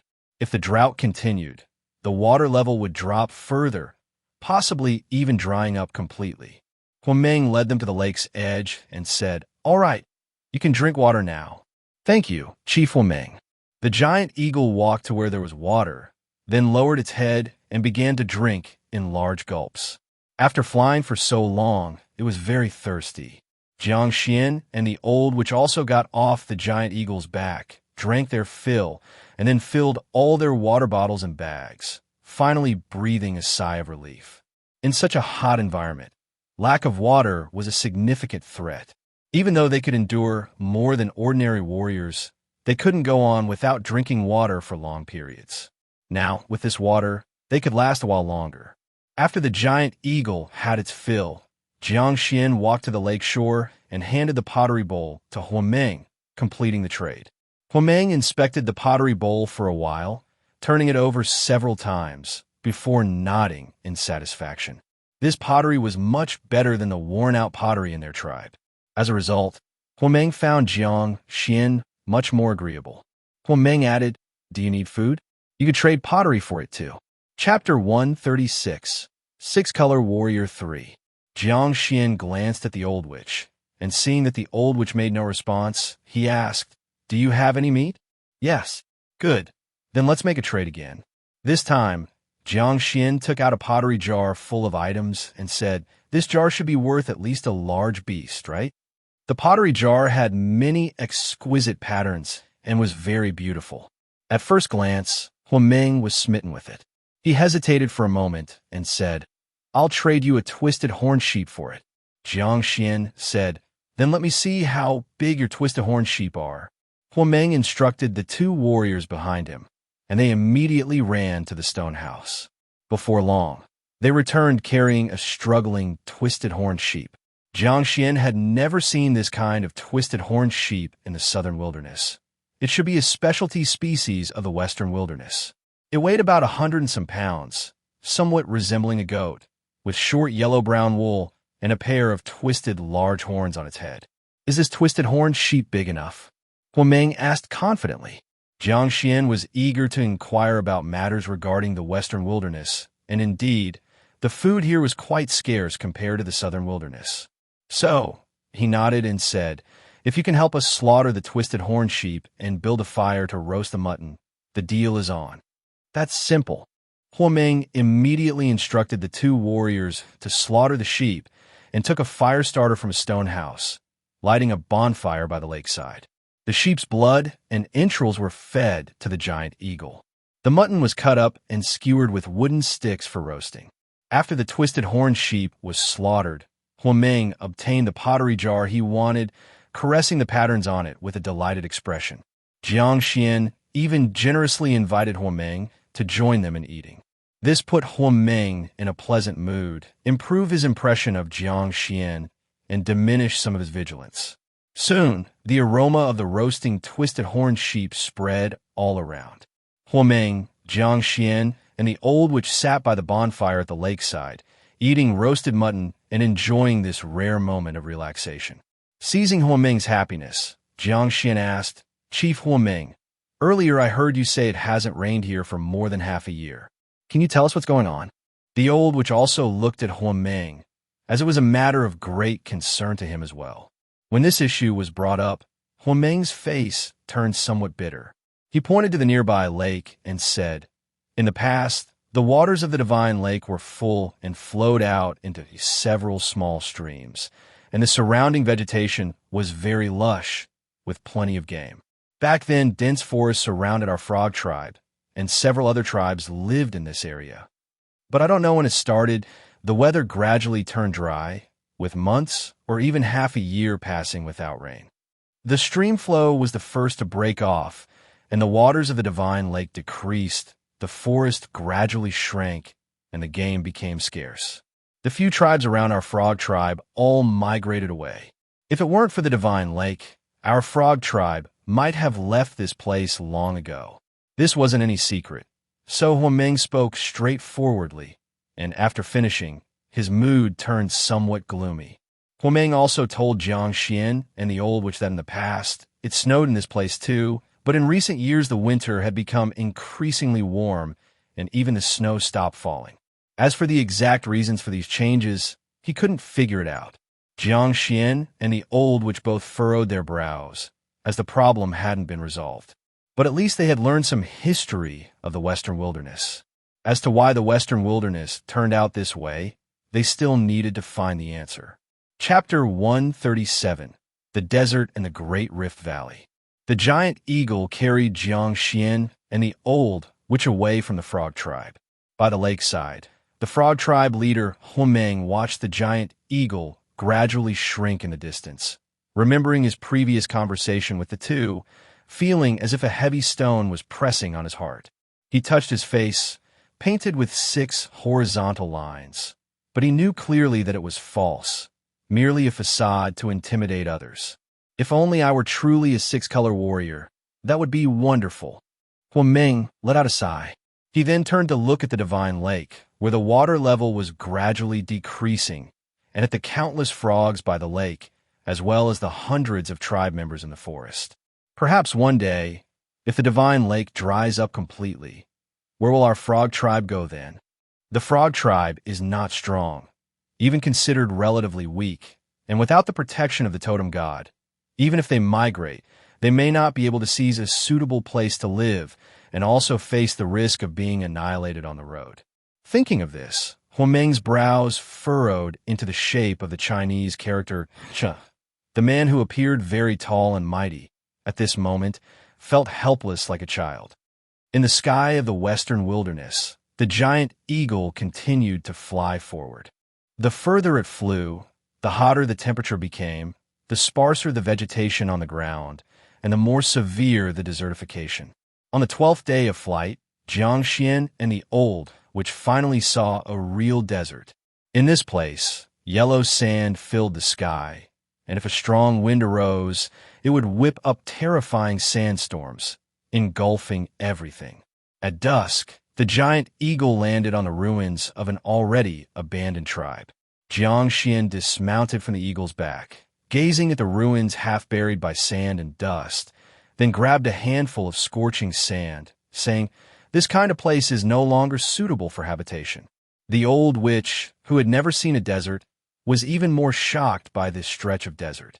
He looked at the endless sand dunes and muttered in a daze, "How did it become like this?"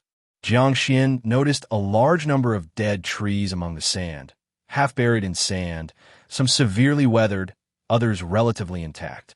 This indicates that this place was once a forest, and the desertification period should not be too long. Jiang Xuan said to the old witch, "Given the current situation, this desert will rapidly expand. I estimate that the frog tribe's area will eventually become like this too. This is a natural disaster, something beyond human control. Will the frog tribe's territory also turn into this?" The old witch found it hard to believe. Jiang Xuan nodded with certainty. "It's terrifying." At that moment, the old witch could only be grateful that the eagle tribe and vine tribe were not in the western wilderness. As dusk fell, Jiang Xuan gathered some dead trees and used the method of fire drilling to make a fire. When night descended, the desert quickly cooled, shifting from hot to cold. Crackle, crackle. Darkness quickly enveloped, and Jiang Xuan roamed nearby but found no harvest. Perhaps because there was no oasis nearby, or because the desert had appeared too recently, there were no animals adapted to this environment yet. However, after night fell, Jiang Xuan used his night vision ability to spot some small bugs and a few lizards. These small creatures were trying hard to adapt and survive in this newly emerged desert, and had not perished due to the dramatic change in environment. Jiang Xuan caught a lizard about 30 centimeters long and examined it thoroughly, saying, "Lucky for you, we still have dry rations, so today you won't be eaten." Jiang Xuan released the lizard, which quickly fled, clearly startled. Unexpectedly, there are still animals that can survive in such a place. The old witch watched the departing lizard and was quite moved. Jiang Xuan smiled and said, "There will always be animals with strong adaptability that can survive."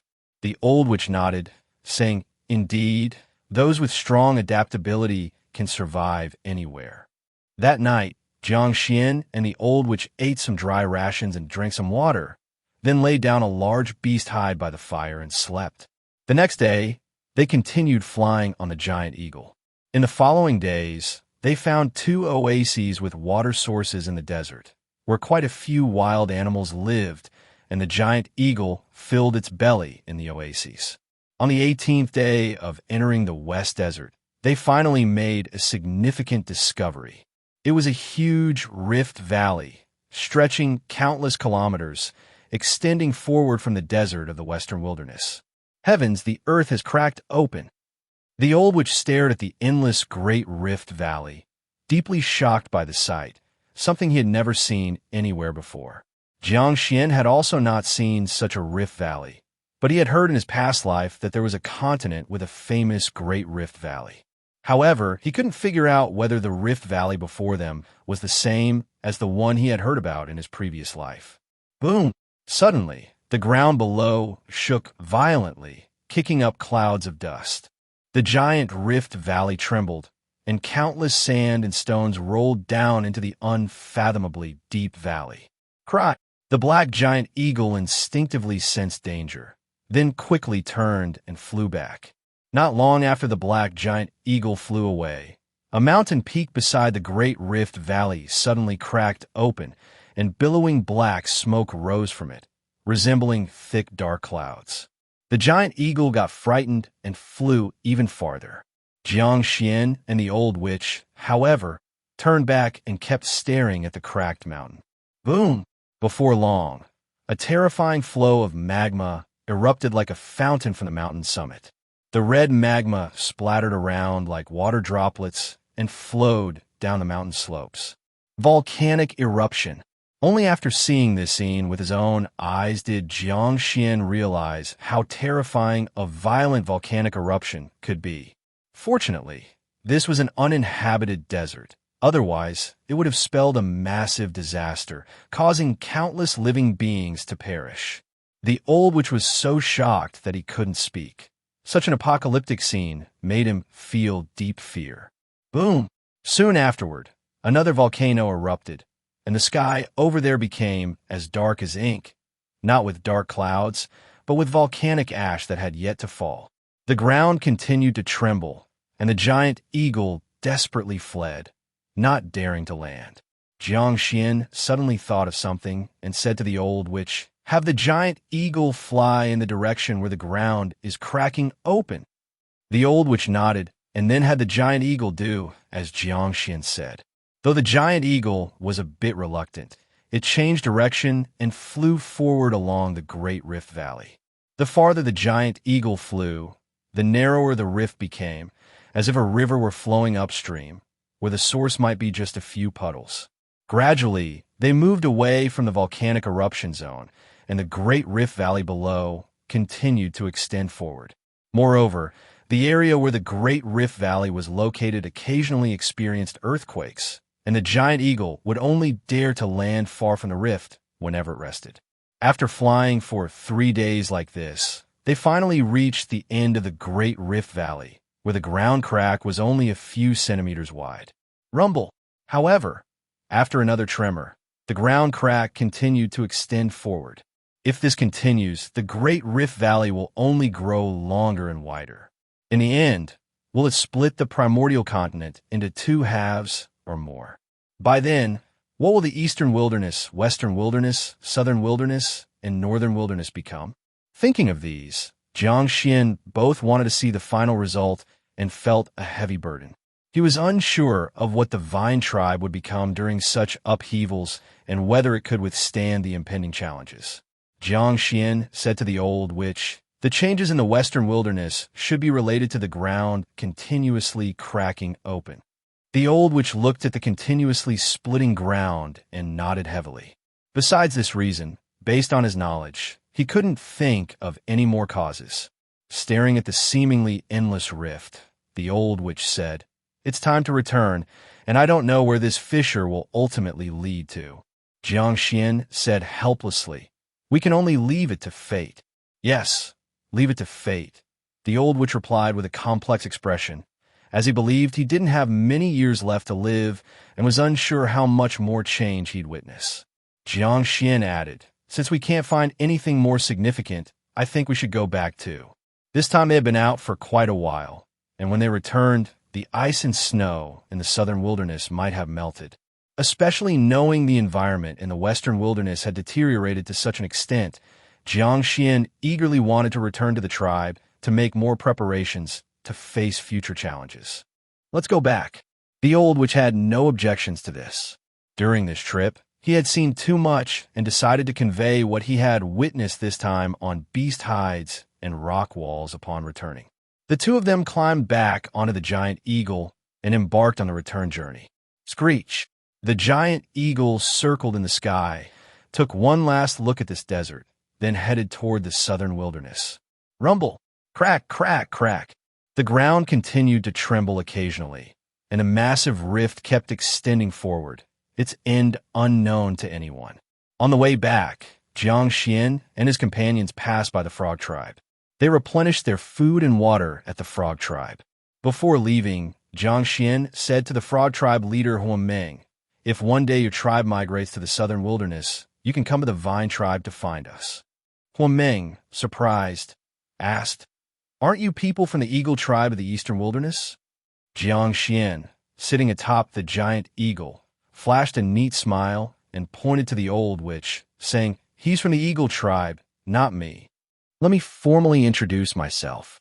I'm Xian, the leader of the vine tribe in the southern wilderness. If you ever make it to the southern wilderness, remember to look for me, and I'll treat you to some good food." The giant eagle quickly flew away, while Huameng stood there, motionless for a long time. Jiang Xuan had informed him about the situation on the other side of the western wilderness. Although Huameng was reluctant to believe it, if the frog tribe wished to continue surviving, they had to start considering the issue of migrating the tribe. However, will the frog tribe be able to migrate successfully? Huameng had no confidence in this. Chapter 138. Tang Yuan can fly now. The third year since the establishment of the vine tribe, January 6th.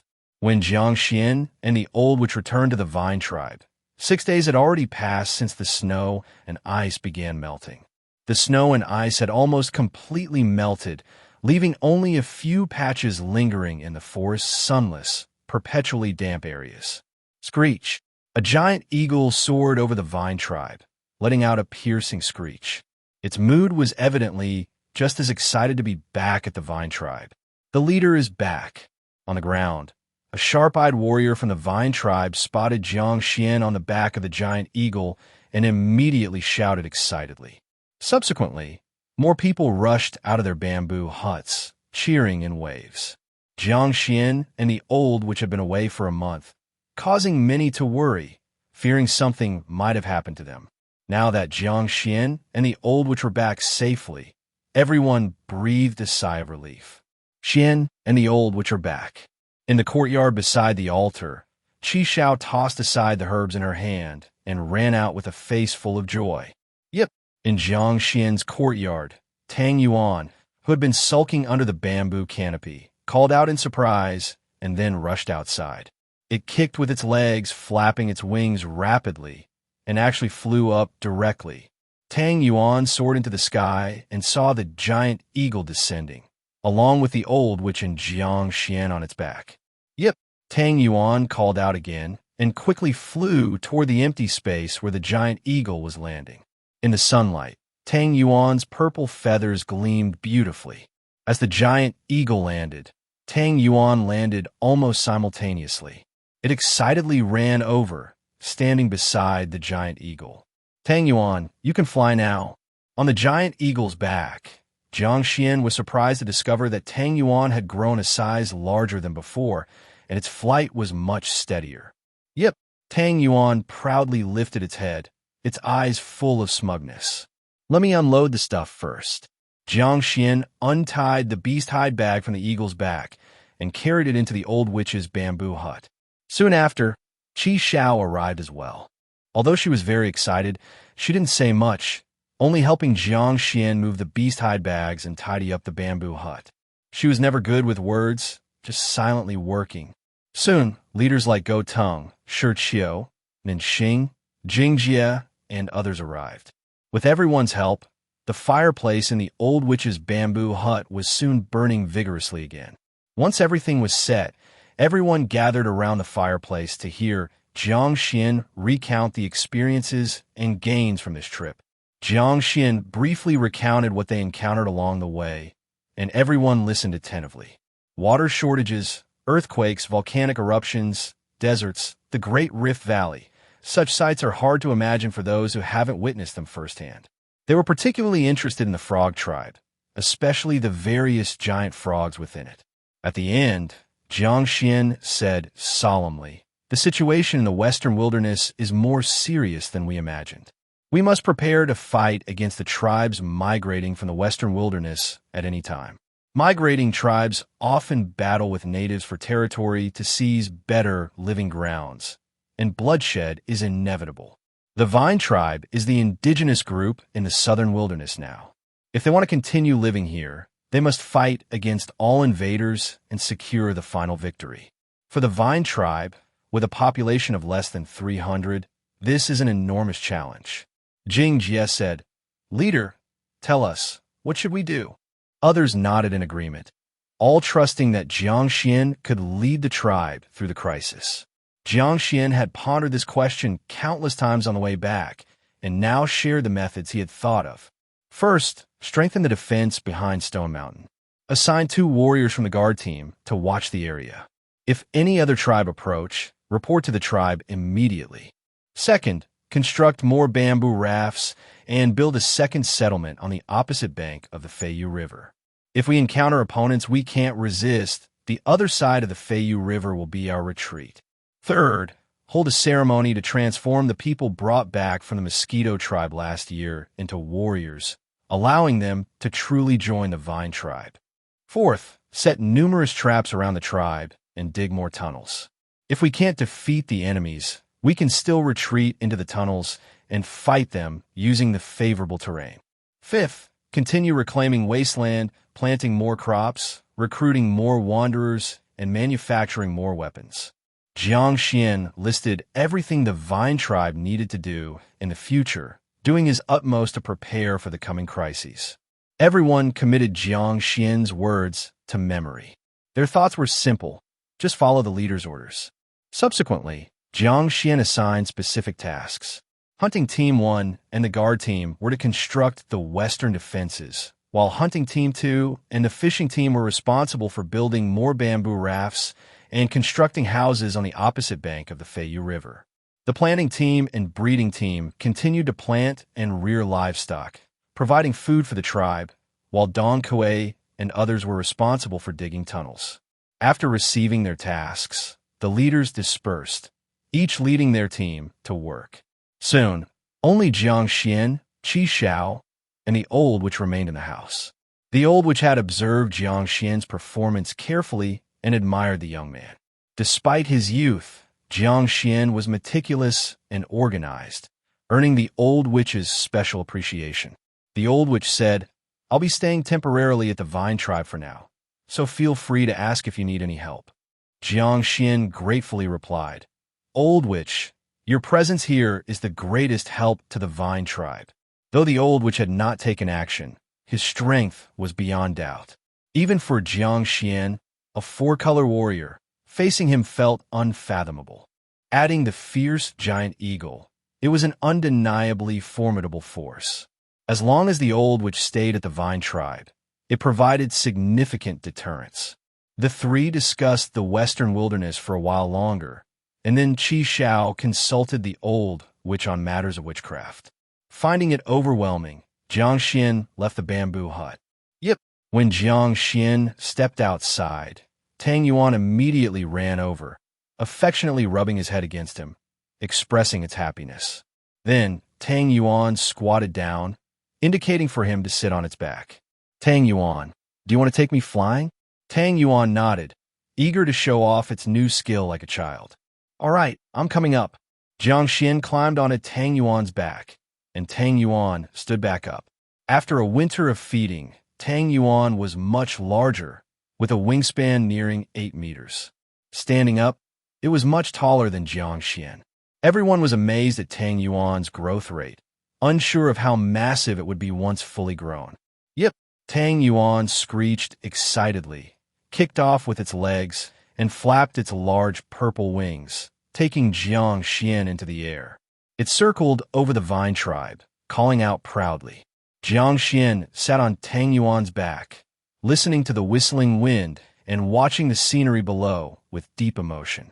Who would have thought that the fledgling bird found in the forest would, in less than a year of feeding, now be able to carry him into the sky? On the ground, many warriors looked up, envious of their leader flying on a bird. In the forest behind Stone Mountain, where they were setting traps, Nanxing looked up for a while and then pulled out a bone whistle from his chest. Nanxing rubbed the bone whistle, saying, "I hope one day I can have a mount too." This bone whistle, which he had blown countless times, was now polished to a shiny smoothness, and he could produce several lifelike sounds with it. He hoped that one day, this bone whistle would become very useful. Southern Wilderness, Crow Tribe. During the cold winter, due to insufficient food reserves, the Crow Tribe lost over 200 members to starvation and cold. Though this number didn't deal a severe blow to the Crow Tribe, it left a negative impact on the tribe as a whole. Therefore, after the ice and snow melted, the Crow Tribe was eager to migrate to another place.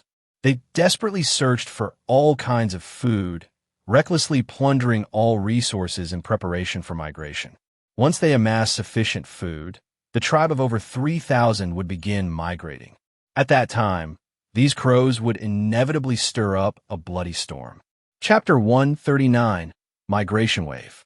Ever since Tang Yuan could carry people in flight, Jiang Xuan would take it along when he went hunting.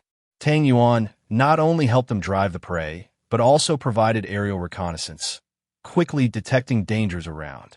Soon, Tang Yuan was welcomed by everyone in the hunting team. At the same time, the busy spring farming of the Vine tribe officially began. After 2 years of planting, the Vine tribe already had a large stock of grain seeds. If all went well, this year's grain harvest would be several times that of previous years. This also meant that the Vine tribe could support more people and could boldly increase their population. In the breeding team, the effects of raising long-tailed rabbits, unicorn birds, 5-colored ducks, giant bamboo rats, and 7-colored pheasants were remarkable, with the number of livestock increasing significantly. These raised livestock could provide the tribe with a substantial supply of meat, much more stable than hunting. Everyone in the tribe performed their duties, and the entire Vine tribe was flourishing. Southern Wilderness, Crow Tribe. In mid-February, the weather was warming up. After more than a month of preparations, the Crow Tribe finally began their migration. Caw-caw-caw. Above the forest, countless crows were circling, a massive dark cloud-like mass swirling with chaotic, piercing cries, making one feel uneasy all over.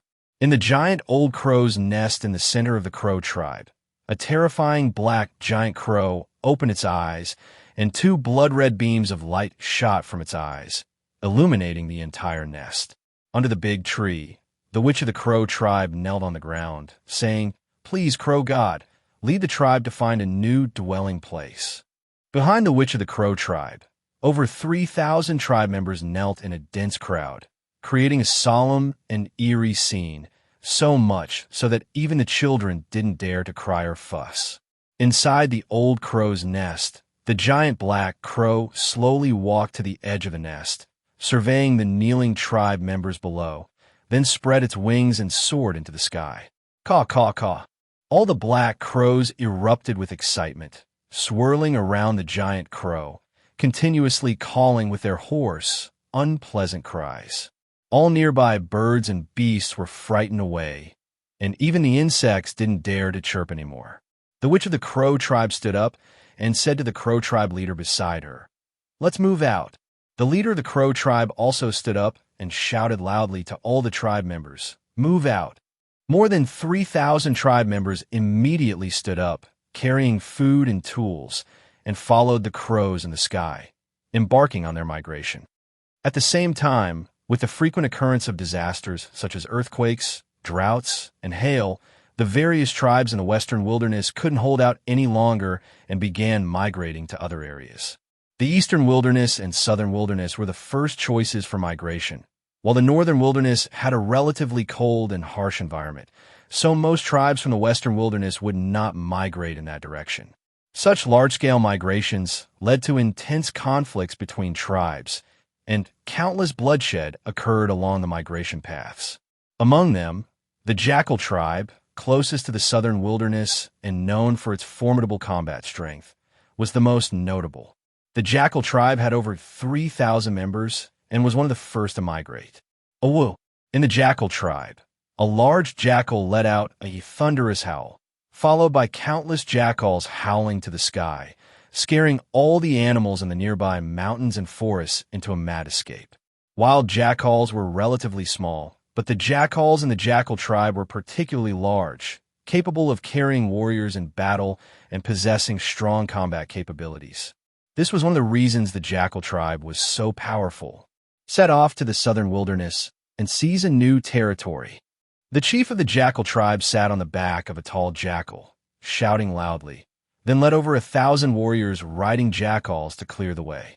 These primitive cavalries would raid all the tribes along the way that they could defeat, thus replenishing the astounding food consumption during migration. When the Jackal tribe entered the southern wilderness, the first tribe to suffer was the Rock Sheep tribe, located at the border of the southern wilderness and the western wilderness. At this time, the unfortunate Rock Sheep tribe was unaware of the danger, there which was still savoring the scenery they saw after ingesting the divine mushroom. Southern wilderness, Vine tribe. Dig a little deeper and wider. Across the Feiyu River, Jiang Xuan held the latest bone hoe, digging tunnels with the tribal warriors on the mountain. The southern wilderness had a lot of rain, making tunnel digging difficult as the ground could flood during excavation. Therefore, when digging tunnels, it was best to choose high, dry places and simultaneously dig drainage ditches and ventilation holes. Even so, except in winter, most tunnels remained damp and could only serve as temporary shelters, not for long-term residents.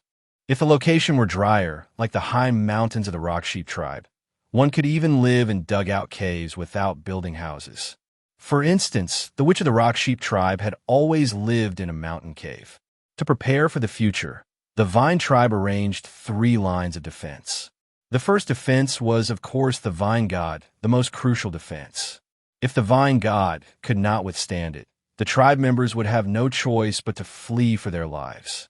The second defense was the Feiyu River. The people of the Vine tribe could make bamboo rafts to cross the river, a skill most tribes did not possess, enabling them to escape using bamboo rafts in emergencies. The third defense and the last defense was the tunnels Jiang Xuan and the other warriors were digging. Originally, Jiang Xuan planned to dig more tunnels at Stone Mountain, but he thought if even the Vine god couldn't protect them, the tunnels might have limited effectiveness. So, he simply found a mountain on the other side of the Feiyu River and dug extensive tunnels there, considering it the last line of defense. If the Vine god couldn't resist the enemies and the Feiyu River couldn't stop them, the Vine tribe could retreat into this mountain's tunnels and use them to fight the enemy. Of course, if it came to that, it would be a do-or-die situation. Even if they survived, the Vine tribe would be severely weakened. Unless absolutely necessary, escaping together as a tribe would be much better than a do-or-die scenario. Thud. A warrior was digging when suddenly his hoe sank into the soil with a dull thud. The warrior forcefully pulled out the bone hoe, quickly excavating the surrounding soil, and exclaimed, "Chief, there's a hole here." In front of him appeared a dark cave entrance. Jiang Xuan and the nearby warriors immediately ran over. Light a torch and throw it in to have a look. Soon, a warrior quickly made a torch, lit it at the cooking fire, and ran to the cave entrance before tossing it inside. The firelight illuminated the cave's interior, revealing it to be a natural rock cave. The southern wilderness had many stone mountains with numerous natural rock caves, but none were near the stone mountain where the Vine tribe lived. Jiang Xuan did not expect this mountain to have a rock cave. Widen it a bit. At Jiang Xuan's command, the warriors stepped forward and quickly expanded the entrance. After removing all the soil and loose stones around the entrance, the opening was large enough for an adult to bend down and enter. Make some durable torches and go inside to take a look. Jiang Xuan was somewhat excited. If this cave were deep enough, perhaps they wouldn't have to waste time and effort digging tunnels. What tunnels could compare to a network of crisscrossing underground caves? However, such undeveloped underground caves were extremely dangerous. People entering them could get lost or encounter unknown underground beasts. If Jiang Xuan didn't rely on his current strength and night vision ability, he wouldn't dare venture inside, just with a few torches. Soon, Vine tribe warriors made more than a dozen torches using bamboo, tree resin, and other materials, lighting 4 of them, and then followed Jiang Xuan into this unfamiliar underground cave. People are always filled with fear of the unknown environment, so the warriors closely followed Jiang Xuan, remaining vigilant of their surroundings at all times. Jiang Xuan instructed them to mark the wall with a stone after covering a short distance to avoid getting lost. Initially, the cave was narrow, but after they had walked a bit, it widened and some side paths appeared. Meanwhile, they noticed many stalactites hanging from the cave ceiling, glowing brilliantly under the torchlight, very beautiful. When the torches were halfway burned, they still hadn't reached the end of the cave, so Jiang Xuan chose not to continue exploring and instructed the warriors to return the way they came. Once back on the surface, the warriors breathed a sigh of relief. Although the cave was beautiful, traversing it always engendered a sense of trepidation. Jiang Xuan said to everyone, "Stop digging for now. Maintain your position here while I make a quick trip back." Hastily, Jiang Xuan descended the mountain, crossed the river on a bamboo raft, entered the bamboo forest, and went to find Qi Shao. The remaining warriors glanced at each other. They didn't know what Jiang Xuan intended, but could only wait patiently near the cave entrance. Chapter 140. Vine God explores the cave. After Jiang Xuan returned to the foot of Stone Mountain, he immediately found Qi Shao and told her about the cave discovered on the mountain across the river. "What do you need me to do?" Qi Shao asked. "Sis, that cave is very deep, and I'm worried there might be subterranean beasts inside. I didn't dare explore to the end. Can you see if the Vine God can go over and help explore that cave?" Jiang Xuan pondered that it would be too dangerous for him to explore the cave, but for the divine vine, it would be a piece of cake. If it really encounters any beasts, the divine vine could even replenish its nutrients. Qi Shao said, "I'll try." Facing Stone Mountain, Qi Shao closed her eyes, with mysterious powers surging within her, clearly communicating with the divine vine. A moment later, Qi Shao opened her eyes and said, "The Vine God agreed. We can go now." "Great, thank the Vine God." Jiang Xuan was filled with excitement. Things just got much simpler. Buzz! On top of Stone Mountain, the divine vine emitted a green light, and then two vines quickly extended to the courtyard, gently wrapping around the waists of Jiang Xuan and Qi Shao. "What's this for?" Whoosh! Jiang Xuan had just asked when he was pulled up into the sky by the vines. The feeling was quite exhilarating. Chirp! Tang Yuan saw Jiang Xuan flying up into the sky and thought he was in danger, so immediately flapping its wings, it flew up into the sky, following Jiang Xuan. On the ground, many Vine Tribe people saw this scene and were stunned, as they didn't know what happened, only that the leader and the witch were being flown in the sky by the divine vine. Even the old witch walked to the door, puzzled about what they were doing. "Little Black, go and check it out." The old witch shouted, and the black giant eagle immediately walked up to him, extending a wing to the ground. The old witch climbed up the eagle's back along the wing and flew over the river on the giant eagle to catch the excitement. With the help of the divine vine, Jiang Xuan and Qi Shao flew directly over the farmland, across the river, and finally landed on the mountainside on the other side of the river. The divine vine gently placed them on the ground, then loosened the vines wrapped around their waists. "Thank the Vine God." Jiang Xuan and Qi Shao sincerely expressed their gratitude. The divine vine glowed slightly, seemingly responding to them. "It's the Vine God." The Vine God sent the leader and the witch over. The warriors and ordinary members left on the mountain were all excited, and their inner fear vanished at that moment, because they firmly believed that as long as the Vine God was present, they wouldn't encounter any danger. The power of belief is indeed strong. Not long after, Tang Yuan landed beside Jiang Xuan. Seeing that Jiang Xuan was fine, it curiously wandered around the mountain, catching some snakes or similar prey to eat. The old witch also arrived riding the giant eagle. And after the eagle landed, the old witch walked up to Jiang Xuan and Qi Shao and asked what happened. Jiang Xuan repeated the story of discovering the cave and asking the divine vine to explore it. "So that's it," the old witch realized, and then waited with them for the divine vine to show its power. At this time, the warriors at the cave entrance had already moved back. Two thick divine vines drilled into the cave, growing more vines inside, branching out to explore all paths of the cave. Flap, flap. Soon, a swarm of bats flew out in panic from below a large rock on the mountain, obviously startled by the exploring divine vine. Quick, go check it out. There must be an entrance there.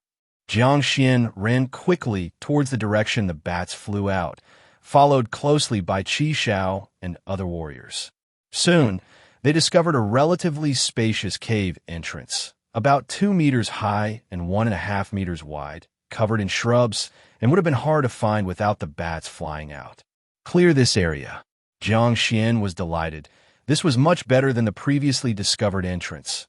More accessible yet concealed, hard to detect. The shrubs at the entrance needed clearing, or else people couldn't enter easily. The accompanying warriors immediately used stone axes and other tools to chop down the shrubs. However, Jiang Xuan thought the shrubs helped conceal the cave entrance's location, so he didn't let them chop all of them down, only enough to open a path. Soon after, Jiang Xuan discovered another entrance where bats flew out as well.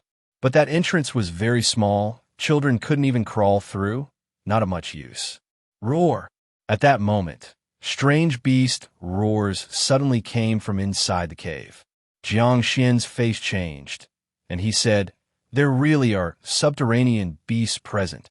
At this moment, he was very grateful for not delving too deep into the cave, and instead seeking the divine vine to explore.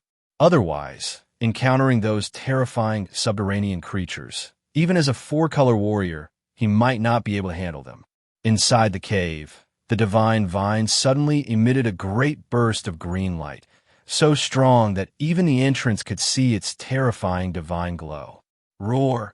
The cave continued to echo beast roars. There wasn't just one subterranean beast.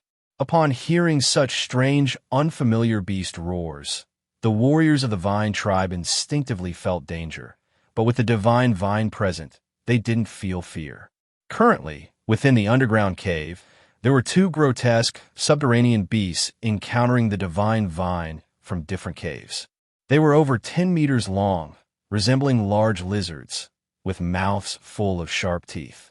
Their eyes were small, but their bodies were covered in thick scale armor, with a rounded hammer-like tail that strikes the cave walls, causing a frightening thud sound. If Vine Tribe warriors encountered these 2 subterranean beasts, they would likely have to flee. However, now facing these 2 subterranean beasts was the immensely powerful divine vine. Whoosh, whoosh, whoosh. Glowing green vines quickly wrapped towards the 2 subterranean beasts at incredible speeds. Those 2 subterranean beasts instinctively wanted to escape, but it was already too late. The vines swiftly coiled around them. Roar! One beast opened its bloody maw, attempting to bite through the vines. However, the green vines were extraordinarily tough, resilient against sharp teeth which couldn't bite through. Crack, crack, crack. Instead, the divine vine emitted even stronger green light and began to tighten the vines gradually.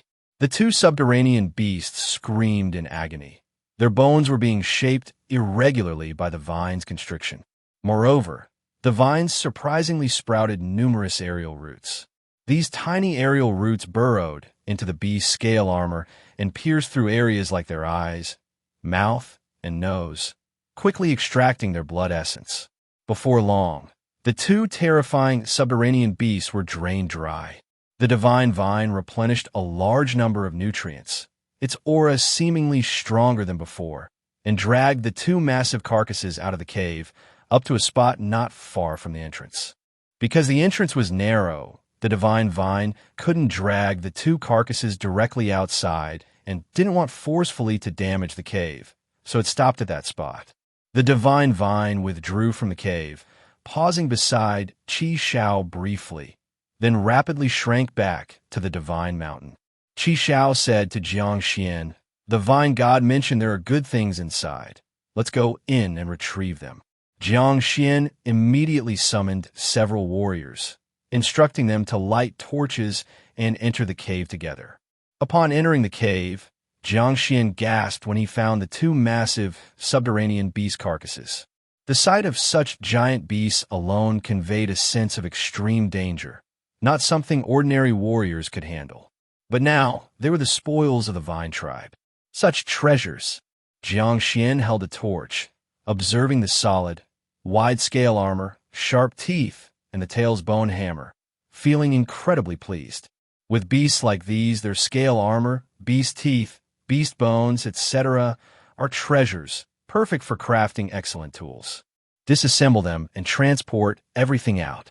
At Jiang Xuan's command, the Vine tribe warriors diligently began to pry off the scales, teeth, bones, and tendons of the two subterranean beasts, carrying them outside. Though the work was tiring, everyone was happy, as it represented a huge wealth.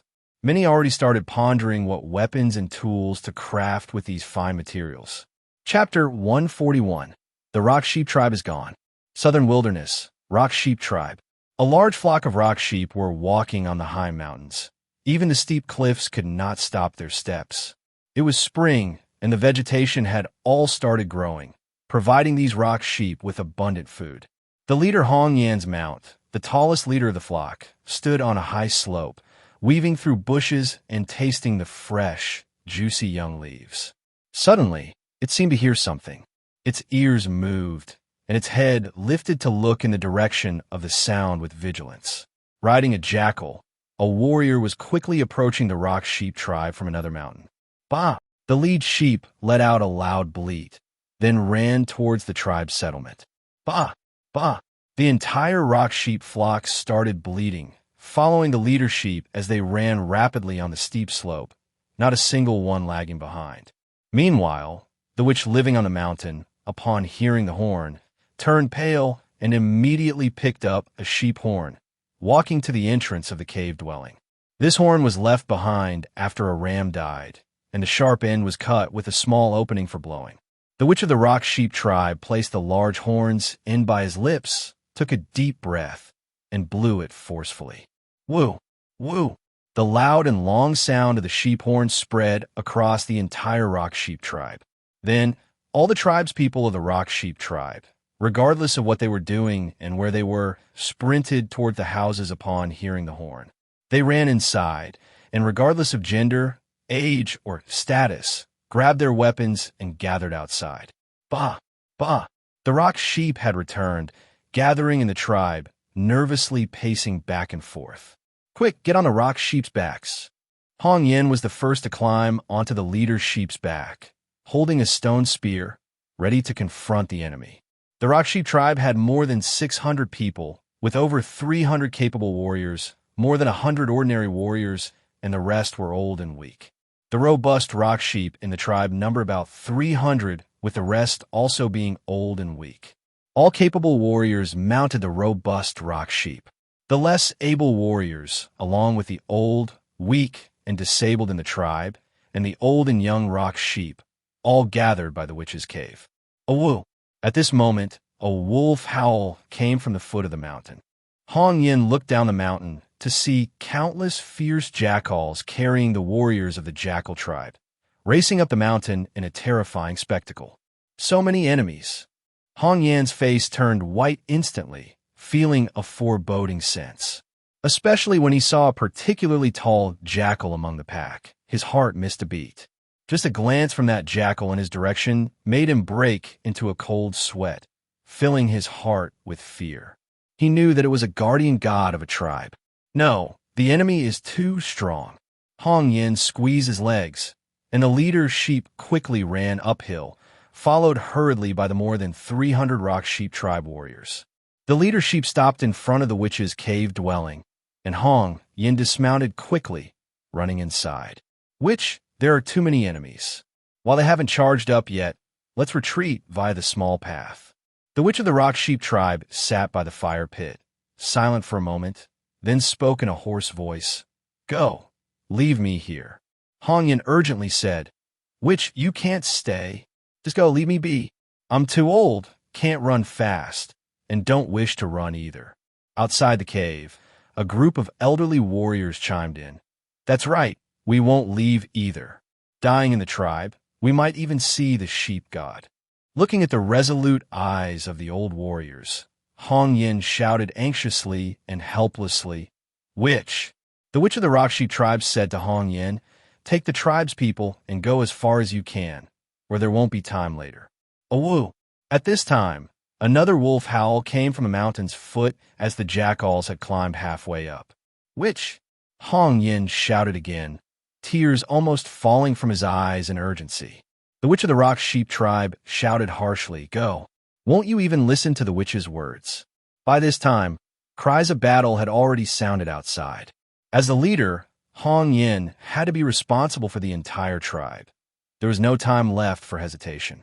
"Go!" Hong Yin shouted loudly, then had the warriors mount the ordinary warriors and young tribespeople onto the rock sheep. As for the old warriors and the infirm ones, no one wished to leave anymore. Some elderly rock sheep seemed to realize something and stay behind as well. Over 300 rock sheep, carrying the warriors of the rock sheep tribe, retreated via a small path behind the cave, drawing out a long queue. After they left, the Witch of the Rock Sheep tribe stood up. He held the long, twisted sheep horn in his left hand and a bone spear in his right, straightening his back as he walked to the cave's entrance with big strides. The elderly and infirm warriors of the Rock Sheep tribe grabbed their simple weapons, following the witch's steps. When the Witch of the Rock Sheep tribe went outside the cave, the warriors of the Jackal tribe had already charged into the residential area of the Rock Sheep tribe and continued their onslaught upwards. Chapter 142. Rock Sheep Tribe Gone Too. The Witch of the Rock Sheep tribe decisively shouted, "Rockfall!"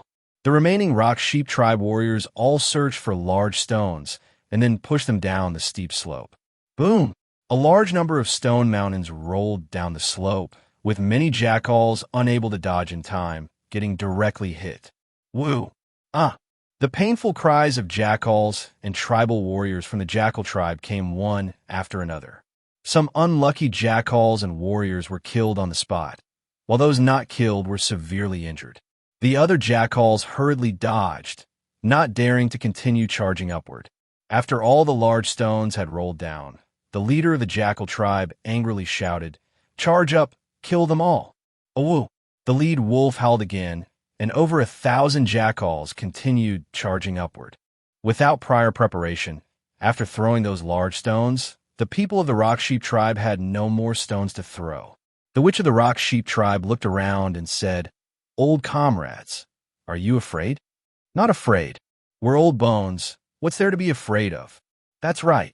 The old warriors shouted fearlessly, as if returning to their youth. Even the old rock sheep stood straight, a fierce glow in their eyes. "Good. Since you're not afraid, I'll blow the sheep horn soon, and everyone will accompany me for one last charge to buy some time for the tribe to retreat." The Witch of the Rock Sheep tribe stood in front of the cave, brought the big sheep horn to his mouth, took a deep breath, and then blew. Woo woo woo! The desolate sound of the sheep horn echoed in the mountains. The faces of the old warriors turned rosy, and their hunched backs straightened. They climbed onto the backs of the old rock sheep, raising their weapons, and surprisingly charged down towards the countless jackal cavalry. "Bah! For the sheep god! For the tribe! Charge!" The old warriors shouted, raising their weapons, charging towards the overwhelming jackal cavalry like moths to a flame. Bang! An old rock sheep, carrying an old warrior, rammed into a jackal cavalry, blood splattering everywhere. However, the nearby jackal cavalry immediately pounced, countless weapons rained down, and the old rock sheep and old warrior fell in a pool of blood. More old rock sheep and old warriors charged recklessly, their fierce momentum intimidating the jackal cavalry ahead. Many jackals collided headlong with the old rock sheep, both rolling down the slope. However, these old rock sheep and old warriors were too few, causing minimal damage to the thousands of jackal cavalry.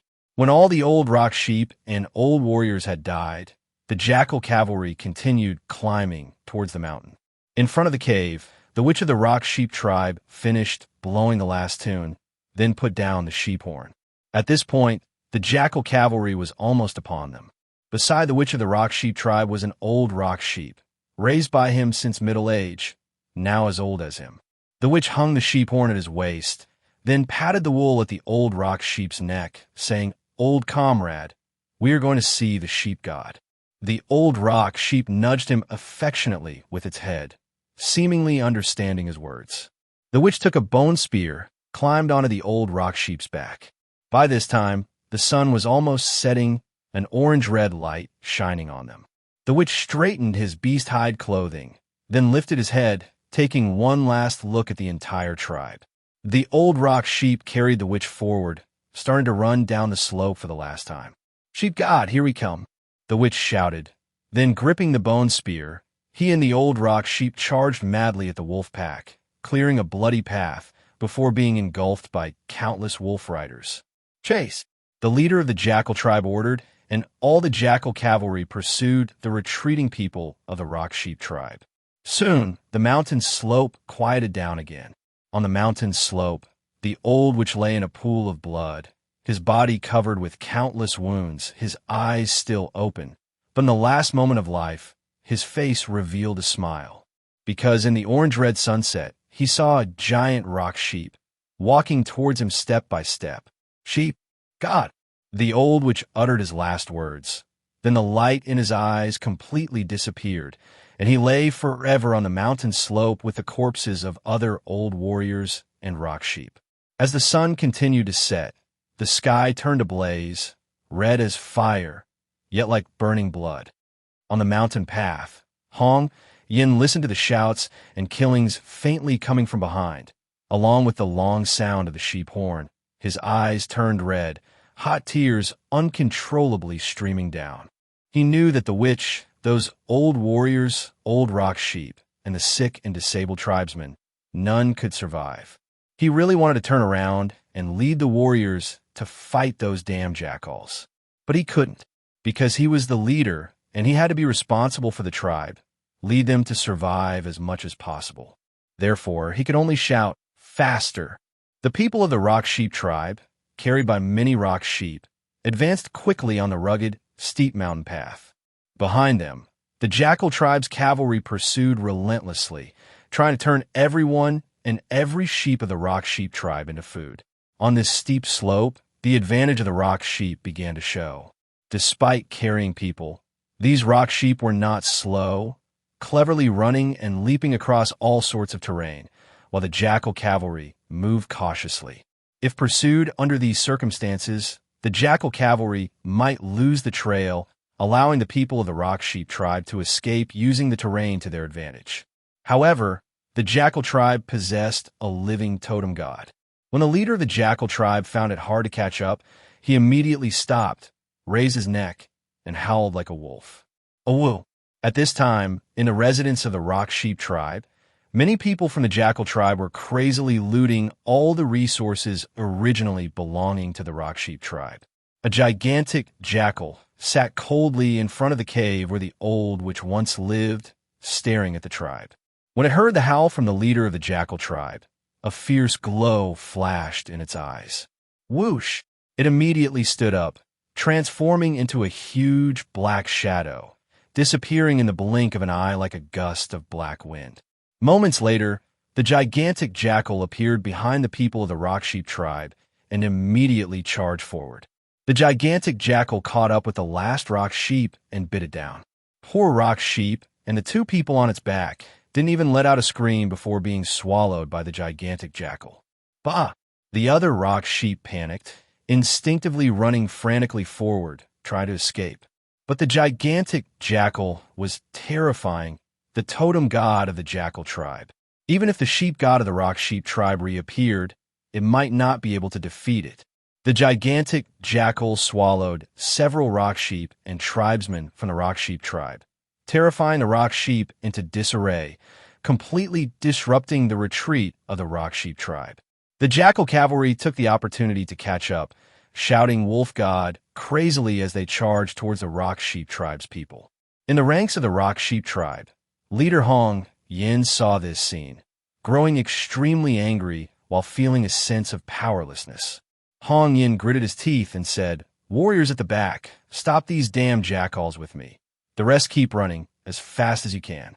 Hong Yin, riding the lead sheep, led the rear warriors to turn and charge at the fierce jackal cavalry, buying time for other tribesmen to retreat. As the leader, at such a time, If he didn't want to surrender, he had no choice but to fight desperately. Yes, Hong Yin shouted loudly and led the fight against the wolf cavalry at the front. Puff! Hong Yin's stone spear fiercely pierced the chest of a tribal warrior from the jackal tribe, while the lead sheep sharply tossed the wolf ahead. Ultimately, Hong Yin was a four-color warrior, and when he fought using the full power of himself and the lead sheep, few of the chasing wolf cavalry could match him. The wolf cavalry and rock sheep cavalry clashed, fighting fiercely. Hong Yin led the warriors, using their lives to buy the tribe members time to escape. After Hong Yin killed 3 warriors from the jackal tribe, the gigantic jackal finally set its eyes on him. Chapter 143, Going to the Vine Tribe. Roar! The jackal god fixed its gaze on Hong Yin, emitting a low roar from its throat, its pupils slightly contracting, with terrifying divine power surging through its body. Whoosh! The jackal god leaped forward like a terrifying shadow, swiftly enveloping Hong Yin. Engaged in battle, Hong Yin suddenly felt his hair stand on end as a terrifying sense of crisis loomed over him. In the critical moment, he instinctively thrust the bone spear to his left. Snap! A fearsome wolf claw appeared, instantly snapping the bone spear into several pieces. Ah! Hong Yin looked at the broken bone spear in his hand, his face full of disbelief, his mind blank for an instant. He was a 4-color warrior, considered among the strongest in the small tribe. Yet in front of the totem god, he was as weak as an ant. An ant might be strong and brave, but in the end, it is just an ant, and the jackal could crush it with one step. Before Hong Yin could react, a bloody maw came toward him, biting fiercely. A scarlet tongue and gleaming fangs almost made Hong Yin stop breathing. Bah! At this moment, the leader sheep beneath Hong Yin suddenly leapt up, bursting with incredible jumping power between life and death. It escaped from the wolf's mouth. Hong Yin's heart pounded wildly, like a drum. A moment's delay in the leader sheep's reaction, and they would have been doomed. Roar! The jackal god, failing to devour Hong Yin and the leader sheep in one bite, roared in anger and immediately gave chase. Run! Hong Yin shouted, and the leader sheep started to run madly. Faced with such an enemy like the jackal god, fighting to the death wouldn't hold it back. The only thing Hong Yin could think of was to lure the jackal god away, so that the other warriors could hold on a little longer, buying time for the tribe's retreat. The leader sheep ran very fast. After all, it ran and jumped on the mountains daily, exceedingly familiar with the environment. In contrast, although the jackal god was very strong, it was completely unfamiliar with the place, lacking the ability to fly before evolving into a totem god of a mid-sized tribe. Because of this, on the steep slope, the jackal god couldn't catch up with the leader sheep immediately, giving them a chance to continue their escape.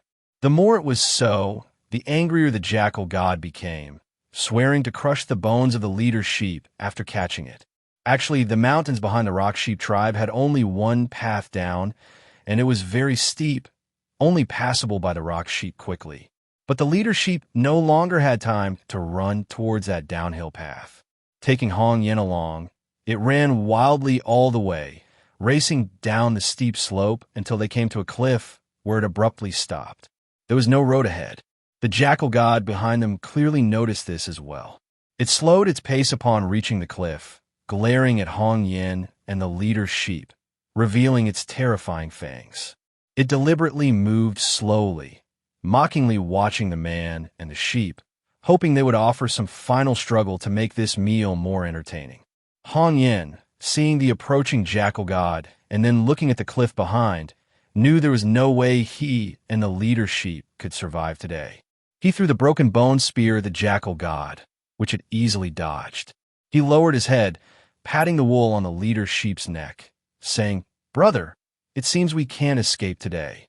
Hong Yin stared at the jackal god again, whispering, "Even if we die, we won't die in that filthy jackal's stomach.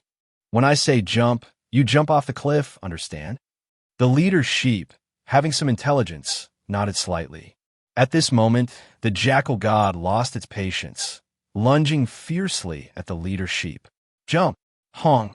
Yin shouted, and the leader sheep leapt down the cliff.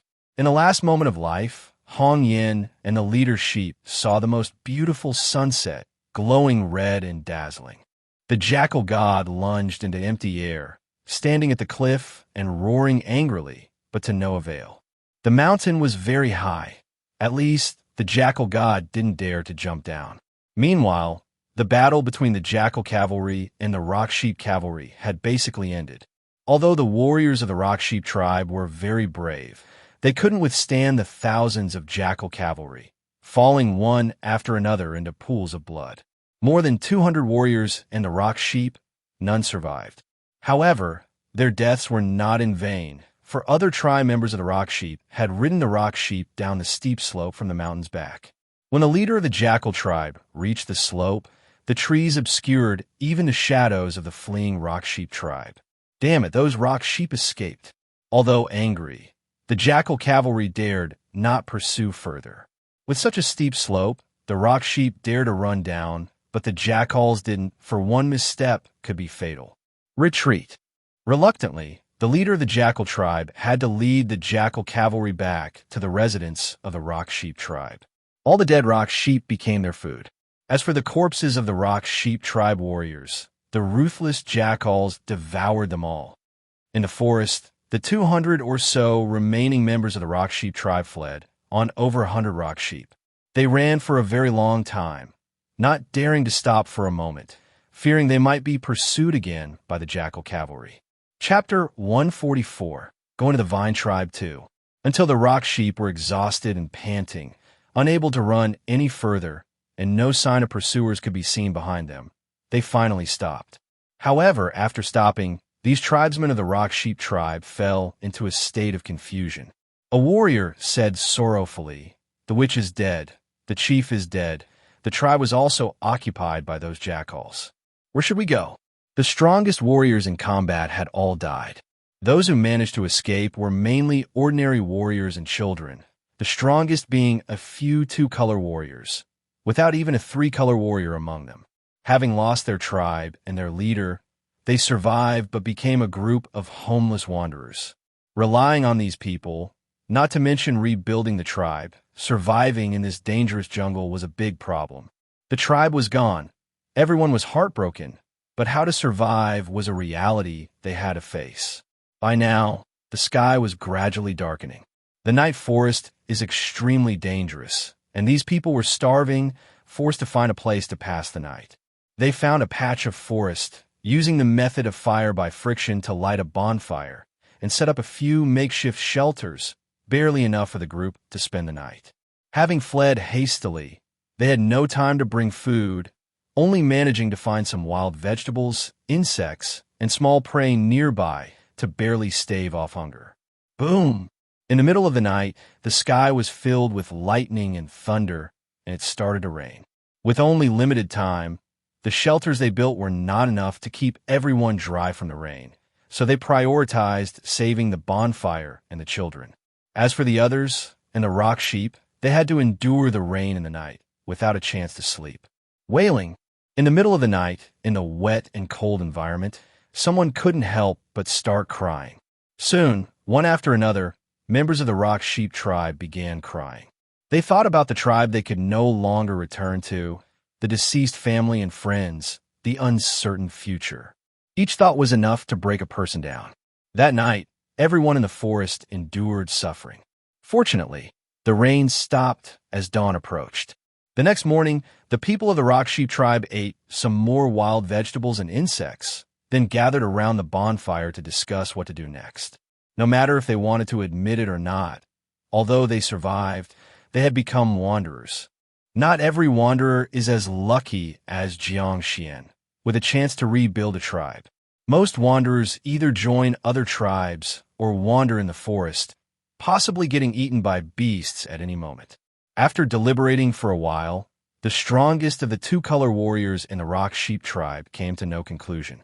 Feeding so many tribe members themselves was not an easy task. If they didn't want to die, the best choice was to join another tribe. But picking which tribe to join was a big problem. There were a few small tribes near the rock sheep tribe, but they were relatively weak, and with the arrival of the jackal tribe, whether these small tribes could survive was a serious question. One two-color warrior hesitated for a while, then said, "What about going to the vine tribe?" The rock sheep tribe had a good impression of the vine tribe, and in their view, the vine tribe had salt, pottery, and a very young four-color warrior chief. At least it was a medium-sized tribe. Under the threat of the jackal tribe, perhaps only a medium-sized tribe could keep them safe. But the vine tribe is so far away. Can we find the way there? A warrior questioned. We can. We went to the vine tribe for trade last time. I remember the route. Then let's try getting the vine tribe, though we don't know if the vine tribe will take us in. Rather than joining a weaker, unfamiliar small tribe, joining a somewhat familiar, stronger vine tribe seemed better to the rock sheep tribe members. After deciding, the people of the rock sheep tribe once again rode the rock sheep to set off. They didn't know what fate awaited them, but walking on the road was better than staying put and waiting for death. They moved along the remembered route. Although there were many of them, their weaker combat strength still led them into various dangers along the way. After losing a dozen or so people, they finally saw Stone Mountain and Ancient Vine on the third day. It's the Vine tribe. When they saw the massive Stone Mountain with Ancient Vine wrapped around it, many burst into tears of excitement. In their subconscious, they already considered the Vine tribe as a lifeline. However, just as they began to approach Stone Mountain, a large group of warriors suddenly emerged from the forest. The Rock Sheep tribe's people were startled and quickly retreated. In fact, the Rock Sheep tribe hadn't even gotten close when the Vine tribe's warriors charged with guarding this area noticed them. They immediately reported to the tribe, and out of caution, Jiang Xuan quickly led his tribe's warriors over. From the Rock Sheep tribe side, there was a two-color warrior who recognized Jiang Xuan and immediately moved to the front, shouting with surprise, "Xin Chief, Xin Chief." Jiang Xuan came to the forefront, with Tang Yuan close behind him. His tall build and fierce appearance already gave Tang Yuan the presence worthy of a predator. It turns out to be friends of the Rock Sheep tribe. "Where are you headed?" Jiang Xuan noticed that these people looked rather weathered, their bodies dirty, and they brought many children with them. Chapter 145, Going to the Vine Tribe 3. The two-colored warrior lowered his head and said bitterly, "Leader Xian, the Rock Sheep tribe is gone." How could this happen? Jiang Xuan was very shocked because the Rock Sheep tribe was not considered very weak among the small tribes. How could they just disappear? The warriors somberly recounted the tribe's encounter with the Jackal tribe's attack, most of their warriors perishing in battle, and how they barely managed to escape here. As he spoke, the people of the Rock Sheep tribe were very saddened, and many of them wept. After listening, Jiang Xuan sighed. "So that's how it is. After our last trade, I had an agreement with Chief Hong Yin to continue trading next time. I didn't expect." Jiang Xuan felt a bit of sorrow at the thought of Hong Yan's death. He had a rather good impression of Hong Yan. The two-colored warrior continued, "Now we have no place to go. I hope Leader Xian, out of consideration for past trade relations, will let us join the Vine tribe." When he finished this sentence, everyone anxiously looked at Jiang Xuan, hoping for a positive answer. However, Jiang Xuan did not immediately respond, but said to the two-colored warrior, "This is a big matter. I need to discuss it with the people of the Vine tribe. Here's what we'll do. You can rest inside for now, and I'll have someone bring you something to eat." The people of the Rock Sheep tribe had no choice but to continue waiting anxiously. Jiang Xuan had the tribal warriors bring them into the Vine tribe's territory, allowing them to rest in the forest, and had some food delivered to them. This forest was quite close to Stone Mountain, with the divine vine present. Even if they had any ill intentions, they couldn't do anything harmful to the Vine tribe. Jiang Xuan then returned to the tribe and immediately gathered Qi Xiao, Go Tung, and other leaders to discuss whether to let the Rock Sheep tribe people join the Vine tribe. More than 200 people were not a small number, and the Vine tribe currently had less than 300 people. Suddenly adding so many people would be very challenging for the Vine tribe to manage, even if they could support them. If it weren't for last year's good harvest and the tribe having a lot of stored food, Jiang Xuan wouldn't even consider allowing so many people to join the Vine tribe. Inside the bamboo house, Jiang Xuan explained the situation to everyone and then said, "This is the situation now. Everyone, share your thoughts on whether we should accept these people from the Rock Sheep tribe." Gotong said, "Leader, I think we should accept them. Our tribe has always been short of people, and many of these people from the Rock Sheep tribe are warriors. They can participate in hunting and support a lot of people." Shiqiu and Nanxing both nodded in agreement, feeling that Gotong made a valid point. Jingjie, however, hesitated to speak, clearly having some concerns. Jiang Xuan said, "Jingjie, speak your mind. Don't hold back." "Yes, leader." Jingjie paused for a moment and said, "Leader, accepting these Rock Sheep tribe people isn't much of a problem. It's spring now, and there's plenty of food in the mountains. At worst, we'll eat a little less. However, I'm worried that after accepting these Rock Sheep tribe people, we might attract people from the Jackal tribe, which will be troublesome." After hearing Jingjie's words, the other leaders fell silent, obviously considering how much of a threat the Jackal tribe posed to the Vine tribe. The Jackal tribe's ability to easily wipe out the Rock Sheep tribe was enough to prove their strength. Could the Vine tribe withstand them? Jiang Xuan said, "Jingjie makes a good point.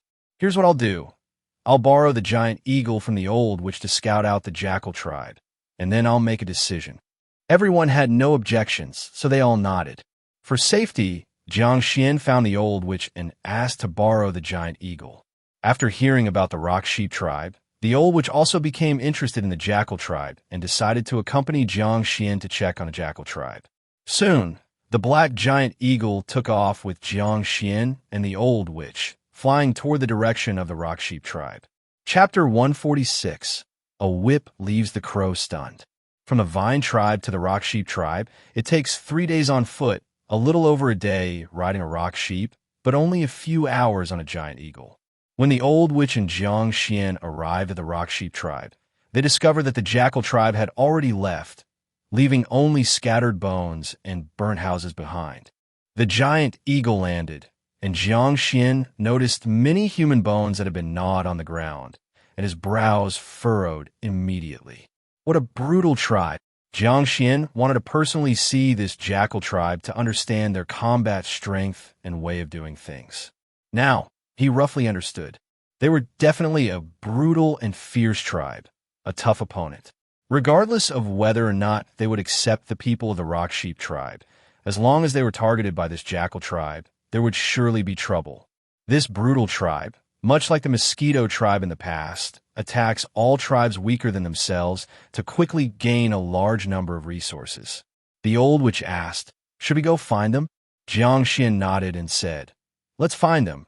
They shouldn't have gone far. We need to see it with our own eyes to feel at ease.